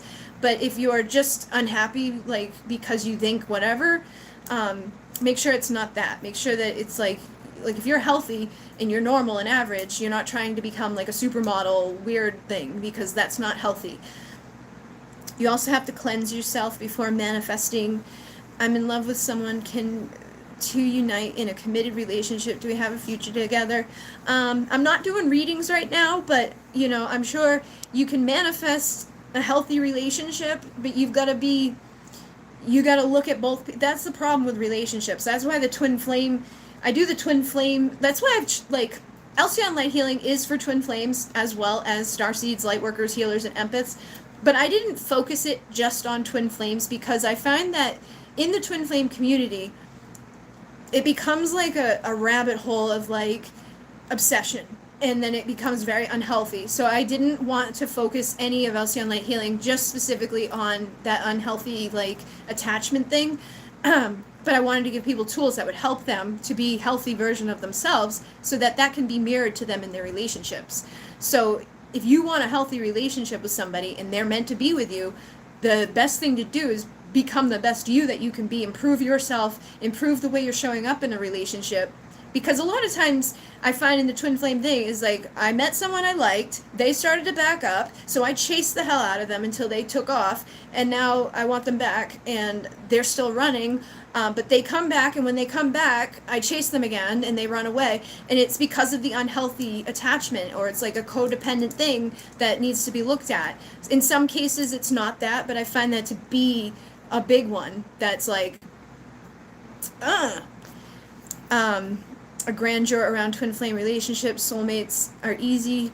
No relationship is easy if we're not healed. Exactly. I have a great thank you. I'm glad you like the meditations. But yeah, you in a relationship, there's two sides to every story. There's two people. You got to look at what you're doing in it, and educate yourself on dating. Thank you very much, Kristen. They basically, I can't remember what I was saying now. The 999 messed me up. What was I saying? Oh, so like educate yourself on dating and relationships, and you know, like people, men, women, like whoever you are, right? If you're a man, you know, try to like educate yourself a little bit on what women like. And if you're a woman, educate yourself a little bit on like what men tend to like. And not every man's going to be the same. So you may be dealing with the one weirdo out of the group that's like totally opposite. Use your intuition with it as well. Like if something doesn't feel right, then it's probably not right. But men are programmed to pursue. Men are programmed to protect and to provide and to do things that they've been doing since the caveman days, where they were like dragging women around by their hair, killing dinner, and providing a cave. That's what they do. And they do it in a different way now. They're not as, primitive, but they still have that natural thing in their DNA, in their bloodline, and that's how they want to reproduce and do things, and they're attracted to someone that they can pursue. That's going to be a little bit of a chase for them. Like, they don't want you to just be like, take me and love me. Like, of course they're going to take you and make love to you if you're doing that to them, but then when it comes to like a relationship and, adding value to it, that's not going to work. You need to be seductive in some ways, but not only seductive. You need to be open and receptive to a man, but not completely like, hey, like, anything you want ever is yours because I'm madly in love with you and you're the best thing that's ever happened to me, and blah blah blah blah, because they're gonna think that's weird, and they're just gonna, they're gonna, it's weird. Some men like it, but that's because they don't maybe have enough value on themselves, or they don't want to pursue, or maybe they're a feminine man, or they're just looking for sex because you're an easy target to have sex with. But you've got to educate yourself on the man that you're interested in, and on relationships in general, and then, use a little bit of that, and use a little bit of self-healing and in tools to like improve your focus, your confidence, like how you're showing up in the world. I found a lot of people can sometimes get tied into things because they want money or they want help. Like, people stay in a relationship because of money, or people stay in certain situations for really bad reasons, or they look for other people who can help them benefit in some way other than looking for love, which is like, to me, I'm like, what? Like, I've been in horrible situations because of love. You know what I mean? So I'm like, how is that even possible that you're just like, I don't know. But try to go from your heart more than the mind or the ego when it comes to love, and try to educate yourself too, though, on your own version of life and what you're offering to somebody. My man is like, he wants a woman who's all about manicure, pedicure with tantrums, etc. I don't want, like, I was like, dude, I'm not doing it. Yeah.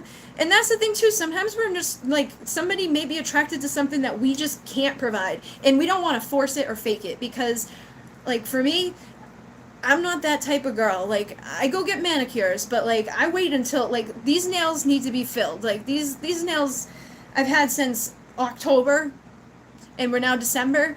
I'm not that type of girl. Like, I sit around in my pajamas most days, and I like work from home, and I'm not cooking dinner every night because I'm busy busting my ass doing all of this stuff.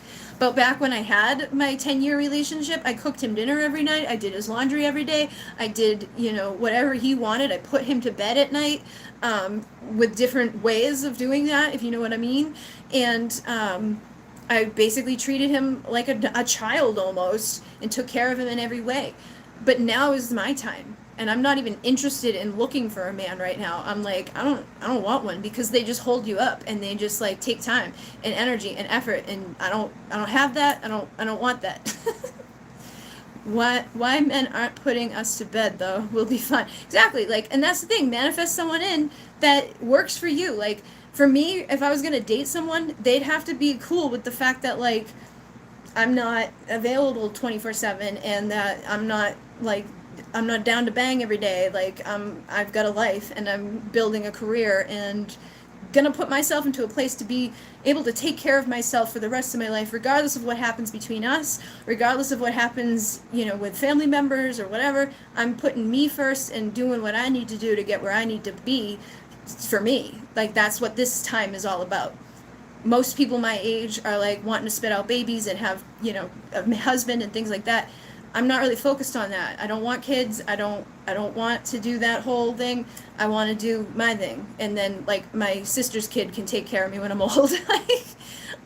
So it depends on what we want too. And if you got a guy that wants somebody that's going to be all fake and fancy and, doing all these things that you can't do, you don't want to pretend that you can, because eventually they're going to find out that was a lie, and eventually it's going to fall apart. So just be who you are, and if it's not working with somebody, let that person go, because it's not worth it to try to change yourself to become who they want you to be, or who you think they want you to be. But also make sure that you're not being a version of yourself that's needing to change either, because sometimes there's things about us that is just unhealthy. Like, we could be codependent. Fake and fancy is the superficial, shallow LA life. And that's like, and that works for some dudes, and that works for some ladies, but it's just, it's whatever. It's, everybody's got their thing, and that's programming in society. That's what we're conditioned to think. You know, when we're little, we see the Barbie dolls, and then as we grow up, we see the magazines, and it's like, you can't always do that. It's not realistic. Even the Instagram models, like, you'll see them do like a comparison of like real life and then their photoshopped posed life, you know what I mean? So we're constantly seeing images that are unrealistic to create. We're seeing versions of bodies that don't exist. Like, the Kardashians have created these bodies that do not exist, and then they Photoshop them even more. So you're never going to have that body because it doesn't exist. So don't try to create that. You know, you can manifest a healthier version of yourself, but you can't manifest that because it's fake.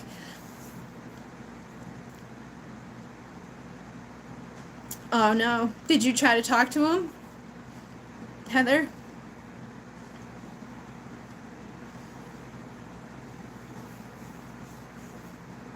I need a drink.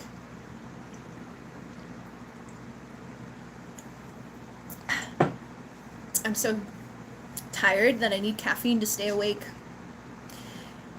The Galactic Akashic Records, that's going to be the video I make after this. I was only going to stay on for a little while, and then I'm going to do the whole Galactic Akashic Records video. So I don't want to talk about it too much because I'm going to do that. I'm sorry, Heather. He might surprise you, though. Try not to go down into that place. You know what I mean? Like, let him process the information, and let him see what he's gonna do with it. Try not to go to like, I know it's frustrating and you can get mad and things like that are gonna bother you, but sometimes when we just let it go and don't even acknowledge it, it's like, oh, there he is. I think one of the other time he took a while to get back to you, or took a while for you guys to finally see each other. But if it's meant to be, it'll be. But I gave up the person that I was interested in a while ago. So I understand. Can I talk about synchronicities? Yay! First time live. Oh, hello, precious thing. Thank you. Yeah, that's a good idea, Heather. I would definitely just, focus on helping other people and focus on you, and just whatever happens will be what's meant to happen. Multi-dryer too, yeah. Donnie. And I think and I find, honestly, that a lot of people say, too, that when you give up, that's like usually when something happens, if it's meant to happen. Like, if you give up and nothing happens, then it may be like, okay, nothing was meant to happen, whatever. But if you, stop trying, sometimes that's the resistance, that one little thing that we're creating that will get it out.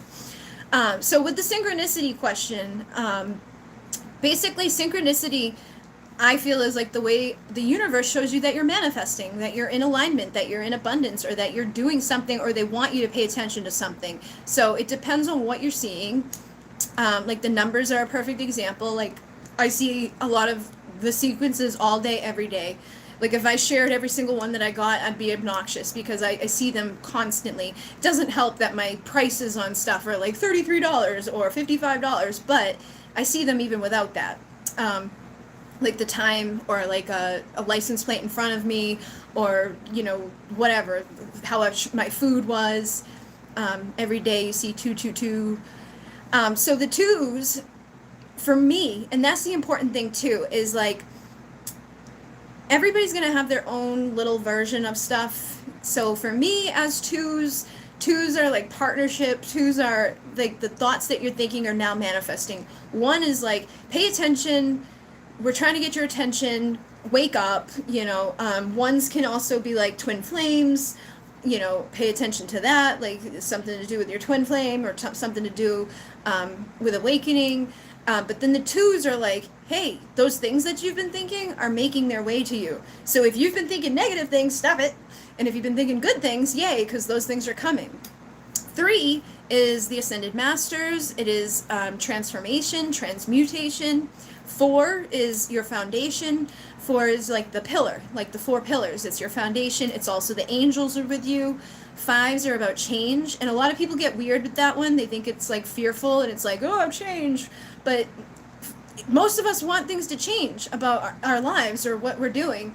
So changing your thoughts about 5 to something positive would be good. 6 is sometimes associated with like being focused on money or focused on the ego, and you may want to shift your focus away from that. But 6 can also have good meanings, like 6 can be connected to like your womb space or like your belly of like creation, because think about the way the 6 looks. The 6 is kind of like a person with a belly, right? And then the 9 is like the opposite. It's like the head. So like the 9 could be about intellect or, you know, things going on up here. But 9's also about endings and new beginnings. 8 is about abundance, the infinite. And 7 is, for me, connected to the Pleiadians because it's the 7 sisters. And there's 7 stars that we can, you know, the main stars. And then 7 is also about applause, like you're doing a good job. But those are the ones that I have for like my, you know, those are what they mean things.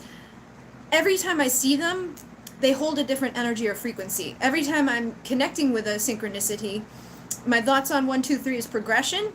11:55, see, that's the thing, like when I see them, they can all change. So 11:55, I maybe say like, pay attention because something is going to change. Something is changing right now that you need to pay attention to. And yeah, 7 for a lot of people has connected to the Pleiadians. 6 is for me about love, and that's the thing, like 6 can be love. It doesn't have to be bad. Like 666 got a bad rep because of that whole Damien thing and whatever, but it doesn't have to be a bad number. And you can look up the numbers on Google and be like, what does this number mean? Like 1123, 1111. There's this website called Angel Scribe or something like that. She's taken every number, every combination of numbers, and created this thing that you can Google every number possible, except for like big, huge, long ones. Like if it's like 535353, like that's probably not going to be something that, you know, you just get through her website. But if it's, you know, 4 digits or whatever, usually it's on there. But even the ones that are big, take the numbers that are in it and take a message out of it. So like knowing the base that I know for the 1 through 9, and then 0 is wholeness, oneness, completion, I can look at any code of numbers and get a different message each time. Even if you give me 1122 and then someone else another day gives me 1122, I might get a different message for you than I got for her. And that's the same thing with me. Like when I see 333 today, it's gonna bring in a certain energy and frequency, a download.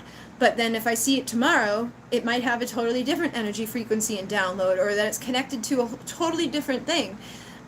So it's intuitive. And I find that having a synchronicity journal is something that really helped me in the beginning with all of this stuff, because I was like I don't know if you guys have ever seen Sunny in Philadelphia, when the guy's like in the thing with the mail and he was like all crazy.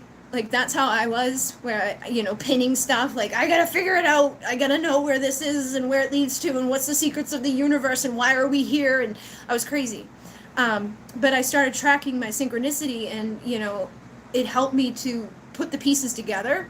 So like if you see a butterfly one day and then a week later you see a butterfly and then you see a butterfly again, you know, like look for the common things around it, you know, journal a little bit and be like, you know, maybe I was thinking about my twin flame and I saw 1111. And then, you know, later on that day, I was listening to a song that, you know, my twin flame and I were together once, and blah, blah, blah. And that song was there. And then 1111 came on the clock. And, you know, it's going to always kind of like be connected to each other. So like, especially with the twin flame stuff, like you're probably going to get a lot of 11s and 22s and things like that with it, and the 4s, because 4s are about union and foundation. 8s are the infinite connection that it is and stuff like that. But it's always going to fluctuate, and you're the creator of your reality. So if you're really super focused on your twin flame, you're creating a reality surrounding that. So you're going to see a lot of things connected to it. But if you're focused on healing and manifesting, you're going to you're going to create a reality around that. You're going to see, stuff that is giving you signs and synchronicity. It's just being in alignment with the universe. 1111 is like, it's like taking one and tripling it and giving it that heavy energy, times 3. So it's like awakening, pay attention, twin flames are often associated with it. Union is associated with it, but I feel like it's like, hey, pay attention, wake up. And when I was a kid, I remember my friend was always like, it's 11:11, make a wish. So some people think about it as a time to make a wish, which is a perfect thing, because if you think about it, pay attention and wake up to your thoughts, because your thoughts are creating your reality. Whatever the hell you were just thinking, like, they want you to pay attention to it, maybe for a good reason, maybe for a bad reason. Were you thinking something negative? Because they want you to make a wish and turn it into a positive. If you were thinking something good, or you were thinking something that's going to come true, or you were thinking something that's like in alignment for you, they want you to pay attention to that and do more of it. So it's really intuitive, and it's like you navigating it in a way that makes sense for you. You've been seeing this constantly for months. 1117. So 11, that one's a twin flame one for me too, but it's also connected to the Pleiadians for me. Because if you add up the 7 and the 1, it's an 8. So it's got the infinity symbol in there, but the 7 for me is Pleiadian. So it's really like, it's your synchronistic thing. So you kind of want to feel what it means to you. And that will happen. You'll get repeated numbers and things because they want you to pay attention to that message. They want you to get that energy and frequency. And once you've integrated it, or you've gotten the message connected to it, which you may not be conscious of, they'll give you a new sequence. Like, I used to see 555 constantly, all the time, nonstop, and then changes happened, and now I don't see it so much. You know what I mean? So it's like, once something is like integrated, you move on to the next phase or the next thing. But you may not be even consciously aware. It's not usually something that you're gonna be like, oh, okay, here's the 555 in action, and now I'm ready for the next one. Like, it's just subtle little like nudges from the universe, a reminder that you're on the right track. It's like a confirmation, and it's also showing us that, like, this is like a simulated reality that we're living in. Like, there's so much that you have control over. You just got to remember that and be more powerful in knowing it and trusting it and believing it, because you've been conditioned from the day you were born to like believe otherwise, and to like give away your power and give away a lot that will empower you to be the best version of you that you can be, and to have the best life that you want to have. I'm no expert, because I still have a long way to go to get to exactly where I'd like to be, but I'm definitely a hell of a lot better than I was a year ago, 2 years ago, 3 years ago. And it just keeps getting better by acknowledging what I've learned from the Pleiadians, and from researching and working with people one-on-one, and healing, and doing all these things and applying it to my life, and just being conscious of it, and taking physical action steps too, because it can't just all be mind. You're not going to think yourself out of a chair. You know what I mean? You got to actually stand up out of the chair and do something. But if you're thinking positively and in alignment and getting out of the chair at the same time, those two things are going to lead to better places. Gina B, yeah, I've said that too before, where like the numbers and the energies and frequencies that we're receiving at that moment, it's like a download. It's like energy and frequency coming in. You're not going to be conscious of all of it, but later on, you might spit something out like, have you ever been like, I don't know why I just said that, or I don't know why I know this, or I feel some weird way about something. It's like you just know something, or you say something, or you do something that's a little weird, that you don't know where it came from. Like looking up into the stars and knowing like Orion is Orion without having somebody tell you that was one of the things for me that was pre-programmed into me. I believe that the numbers are also programs or downloads, codings that we're receiving that are going to come out at different times in different ways, or they're just being integrated on an energetic level to do certain things to us, to like awaken us, to program our consciousness and to start asking, like, getting you to ask the question of, like, why do I keep seeing 1111? What does that mean? You know, because that's when people start to awaken, is when they start asking those questions, like, what does this mean? What is the meaning of life? What is the meaning of me being here? Why?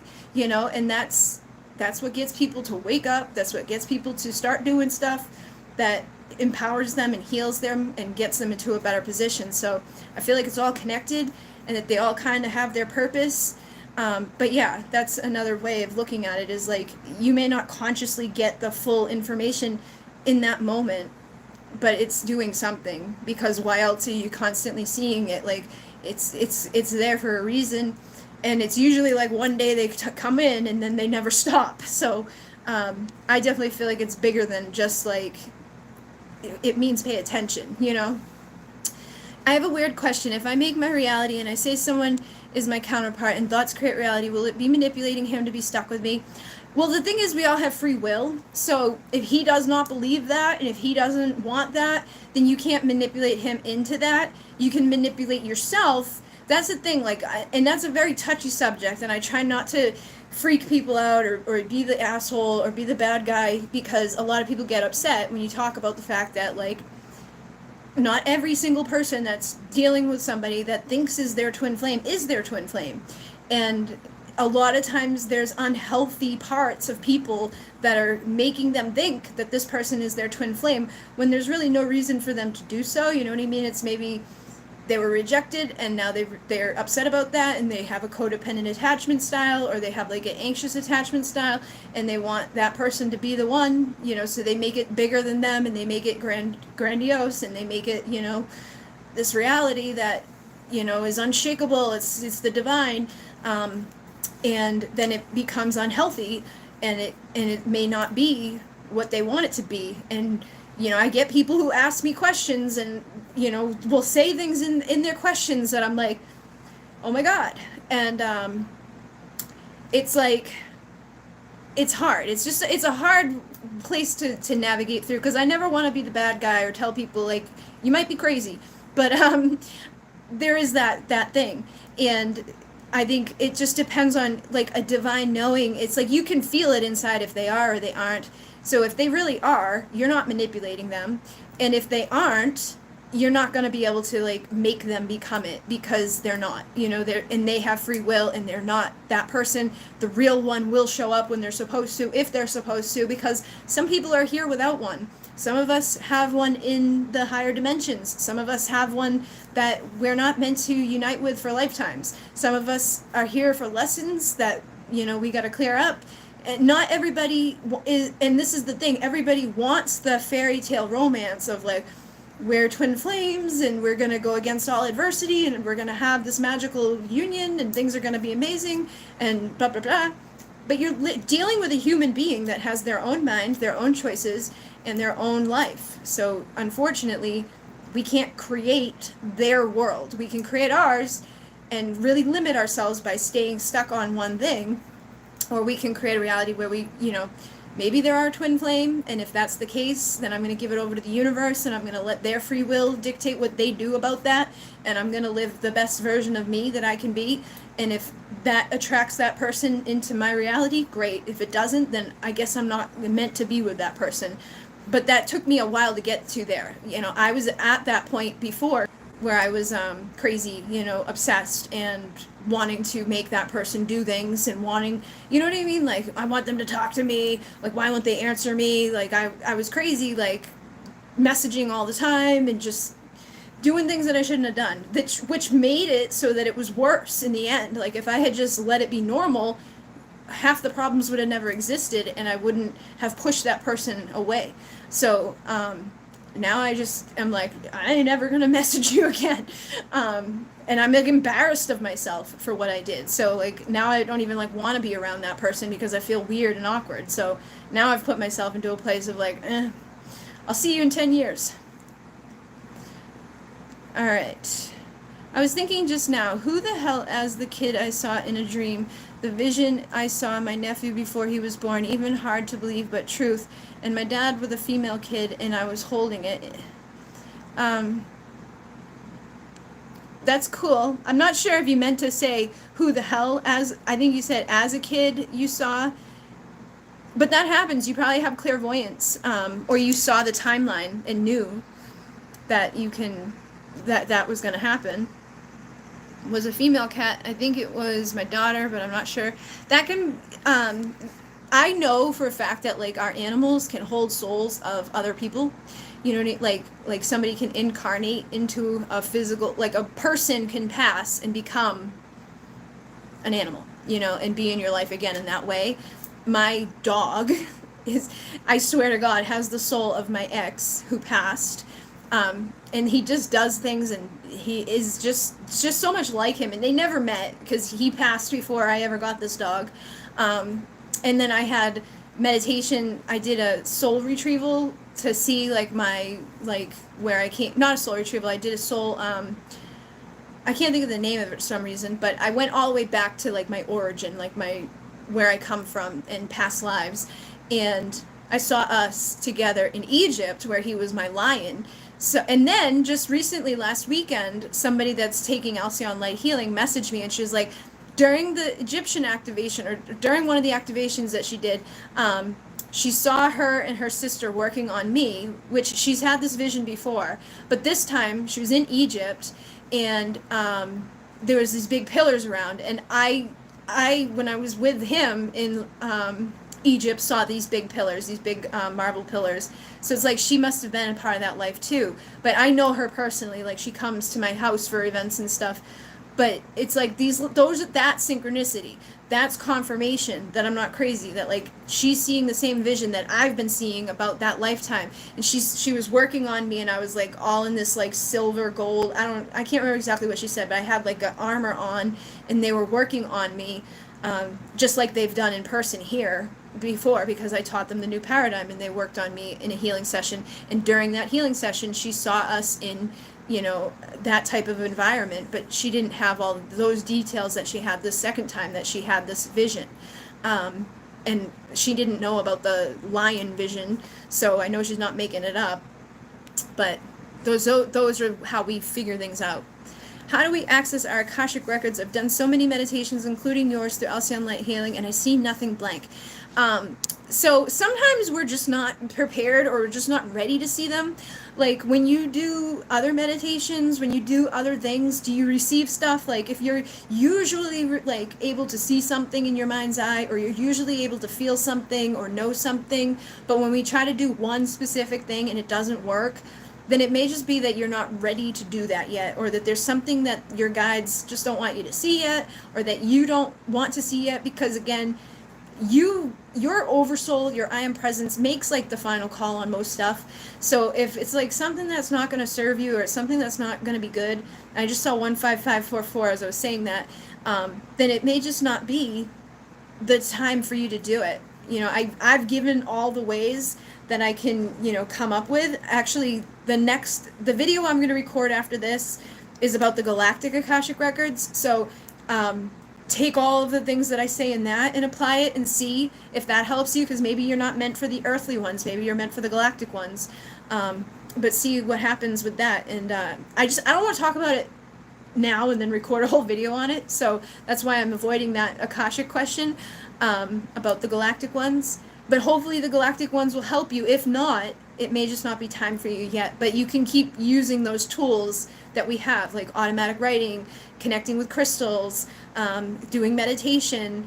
Try it without a guided meditation. Just take yourself on a journey. Be like, I'm not going to let anybody else guide me. I'm going to go how I need to go, because the way I go up through the vortex and whatever may not be the way that you need to be going there. You know, maybe you need to do it through a pillar of light, or you need to do it just by sleeping and going through the astral, or maybe you need to do it however. There's so many different ways that people connect and see things that you gotta kind of sometimes figure them out on your own a little bit, like what best ways that you've received stuff in the past, and use that as your like gateway to navigating things for your future.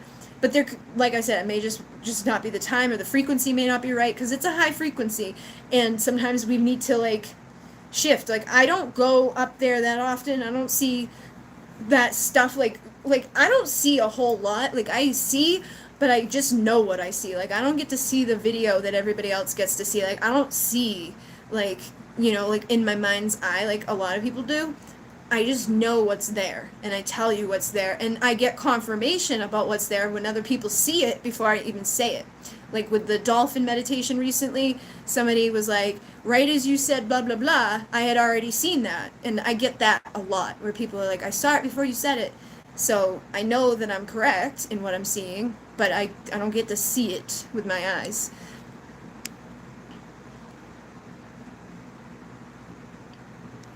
That's a good idea, Heather K, for Heather.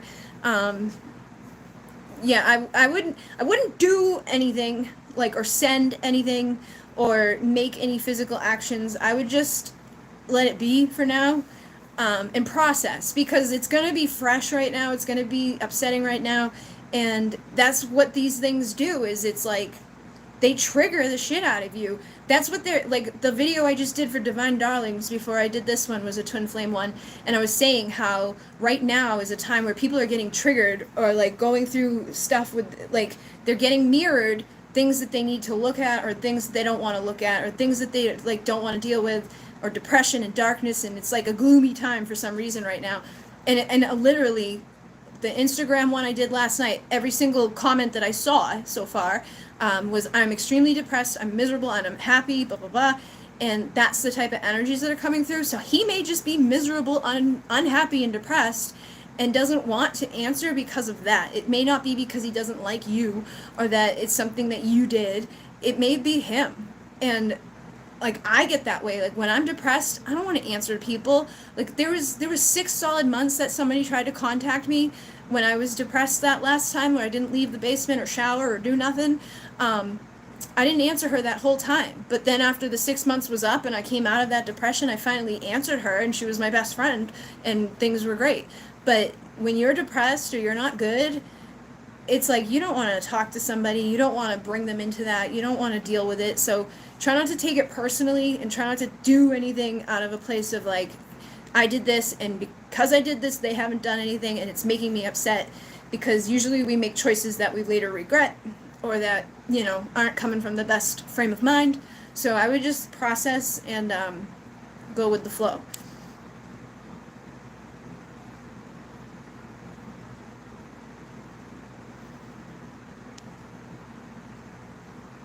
Kadam's thing cut off, but you were doing a guided meditation with a different pendant that saw different versions of past, present, and future, and contact if you, I don't know where the rest went.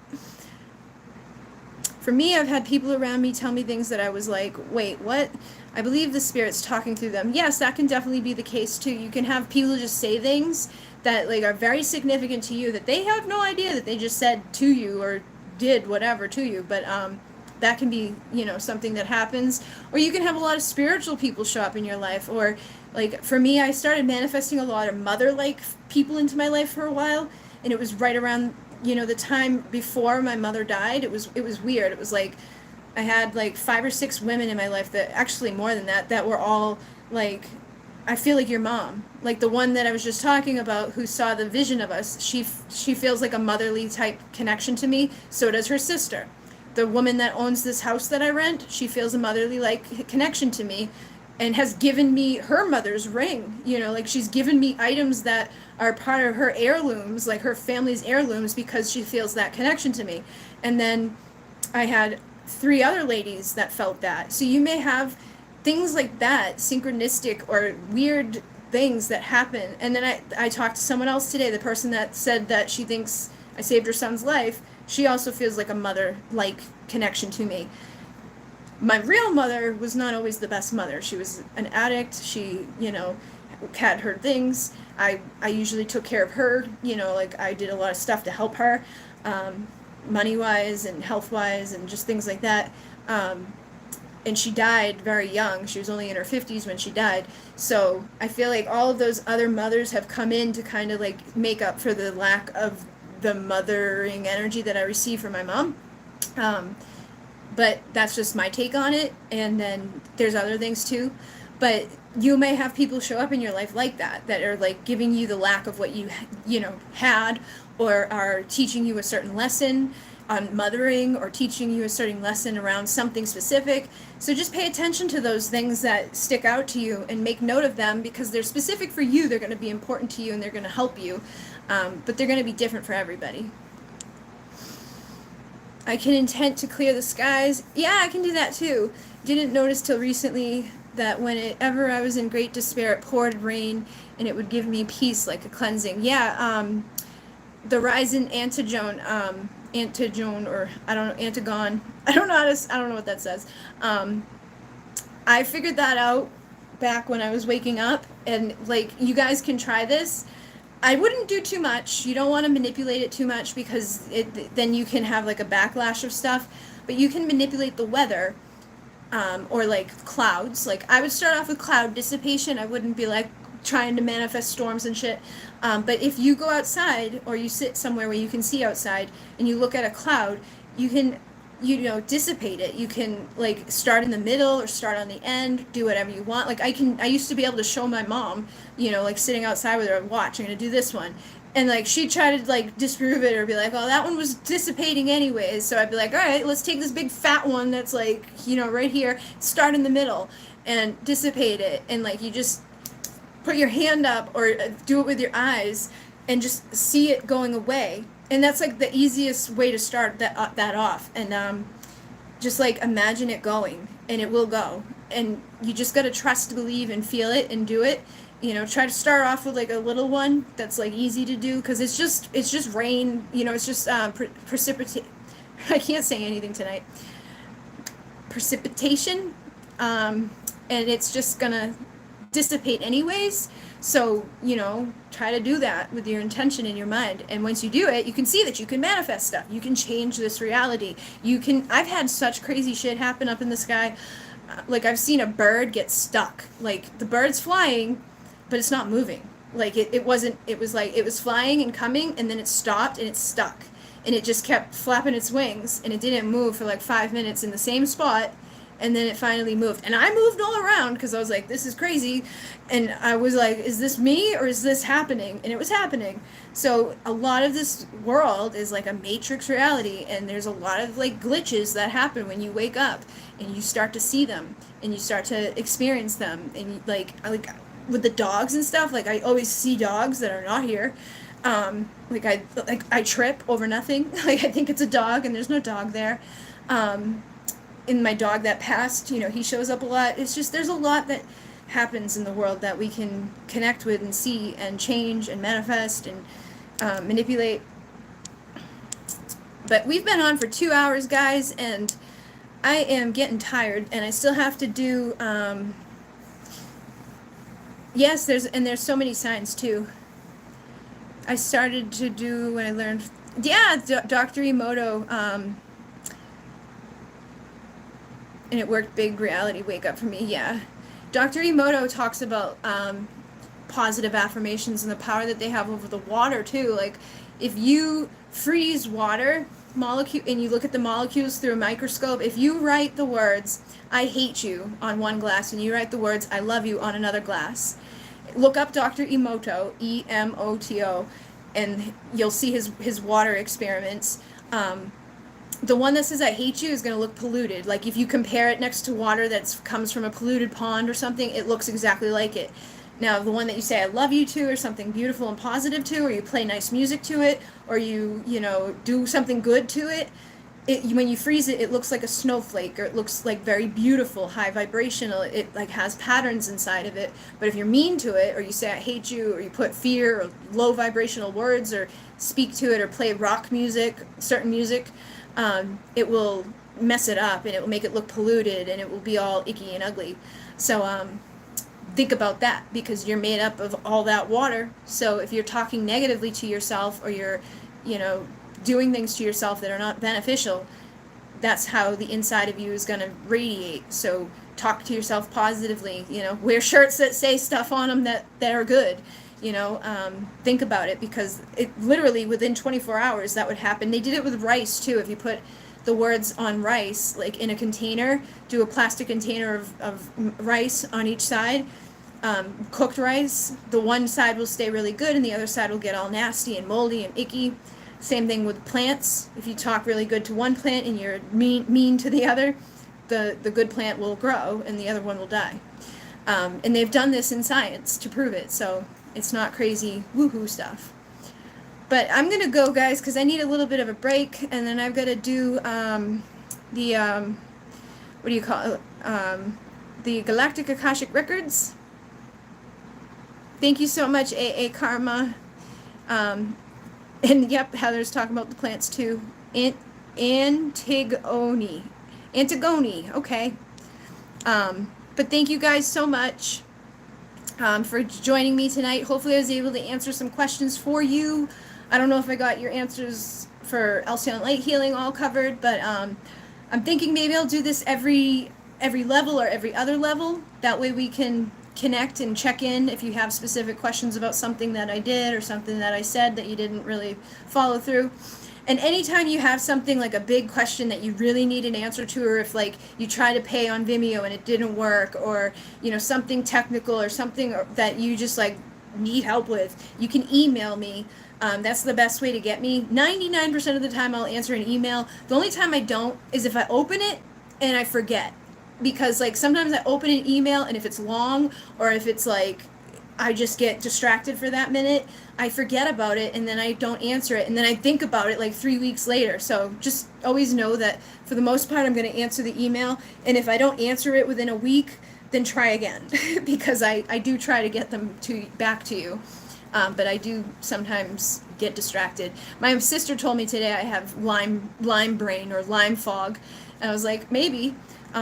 Because I've been a little weird with my brain lately, so forgetful and stuff, but hopefully it'll get better. So thank you guys so much. Thank you for the donations. I did not expect to have donations come in, and I agree that rejection is God's protection. It definitely is.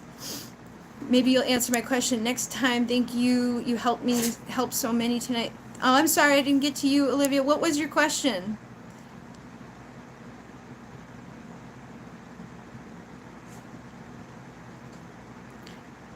Would you ever let us do readings for you?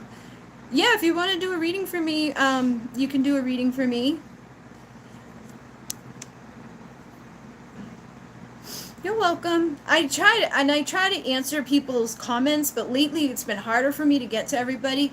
I have this channel, and then I have another channel with 46,000 people on it, and it's all twin flame people, so there's like tons of comments there. And then here I get a lot of comments that it's like they get mixed in sometimes. Like it's hard. It's basically it's hard. And then I've got Instagram and I've got Facebook, and there's thousands of people on both of those places. So sometimes I miss comments. So if it's something that you really need to know or something that you know is important to you, email me and I will you know answer you when I can. It's not always going to be like immediately, but usually it's pretty quickly. Yeah, sometimes it's overwhelming, especially on here. When I do the live streams, I'm like, oh my god, I can't. And I am human.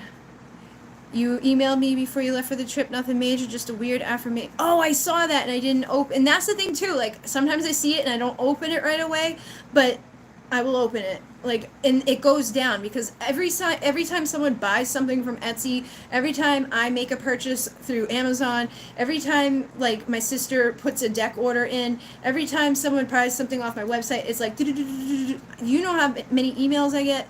And then I get emails from YouTube, I get emails from Instagram, I get emails from Facebook. I got in trouble with Facebook tonight. They kicked me off for 24 hours because I posted a picture of my bottles, and they were like, they think I posted guns, which it's not guns, it's bottles, like my 2 ounce and my 4 ounce spray bottles, the brown bottles. So, whatever. I'm not still answering. I was gonna take the last question from Olivia because I felt bad, but I'm going now. But she didn't put her question up. But I'm sorry. What was your question, Jess? Maybe it's something I can answer quickly. You're welcome. The Antiogen, Facebook actively looking for guns. Yeah, I was like, what the hell? I said a thing to them and I was like, this is not guns. And the last time I got in trouble from them, it was because they I was showing the floor that my dad had just like did a thing to. He sealed it and it looked much better. And my feet were in the picture, in the video, and they took it down and said there was nudity in it. I'm like, there's no freaking nude. I wasn't even nude. The only thing that you could see were my feet, and I was not naked. I'm trying to manifest a goal. Well, I'm going to post this, and I talked tons about manifesting in this, so just replay it, and literally almost every question that came in tonight was about manifesting, how to manifest, how to get your career going, you know, how to do those things. So I talk a lot about that in here already. So just kind of like skip around and see. I'm sure you'll get guided to the right spot, because I literally, that was a lot of the questions tonight, was manifesting for your career, for your, you know, for your this, for your that. So no matter what it is, just take the concepts that I talked about and apply it, and that will help. Yay. Facebook is done with that stuff. They flag a lot of my stuff too. I have music friends who have had their own music taken down that they own. Yeah, it's crazy. So I messaged them and told them that it was wrong, but I don't know if that's going to matter or not. And then I made my sister an admin on everything, and I was like, if something happens and I lose my account, like, I need a way to be able to access you guys. I manifest jobs, though I don't get to them, because it's like, can I do it? Am I prepared? By the time I get prepared, the offer's gone. Well, then you got to think about that, and think about how can I prepare myself for the job I want, and then get the job I want. Because if you're good at manifesting the job, then that part you've got covered. You need to worry about that. Worry about what job you want and how to prepare for it, and then go get it. Like, I can get jobs like very quickly, and then I can become the boss of a job I made a boss at one place I worked there one day, and the next weekend I was running the place. And they kicked the other person out that used to run it in one day. So yeah, like, it's I had no clue what I was doing either, but I did it. So sometimes we just get thrown into things and we do it. I know, I'm gonna go now, guys. Thank you so much. Thank you. And yes, Jess, you can use the energy of that moon to amplify. Like, the full moon is a good time to manifest under, but like, Google like a ritual or something specific, and that will help you. Okay, guys, I'm gonna go. If not, this is what I told my sister too, is when I do live, I end up stuck like on much longer than I anticipate. And it's not that I mind, it's just that it's like, it takes much more longer than I would, you know, say it would. So that's usually what happens. But I'm going to try to do this at least once every level from now on, so we can check in again and do this again. But thank you guys so much. I am really going to go this time. I'm hitting the X in Munay Namaste.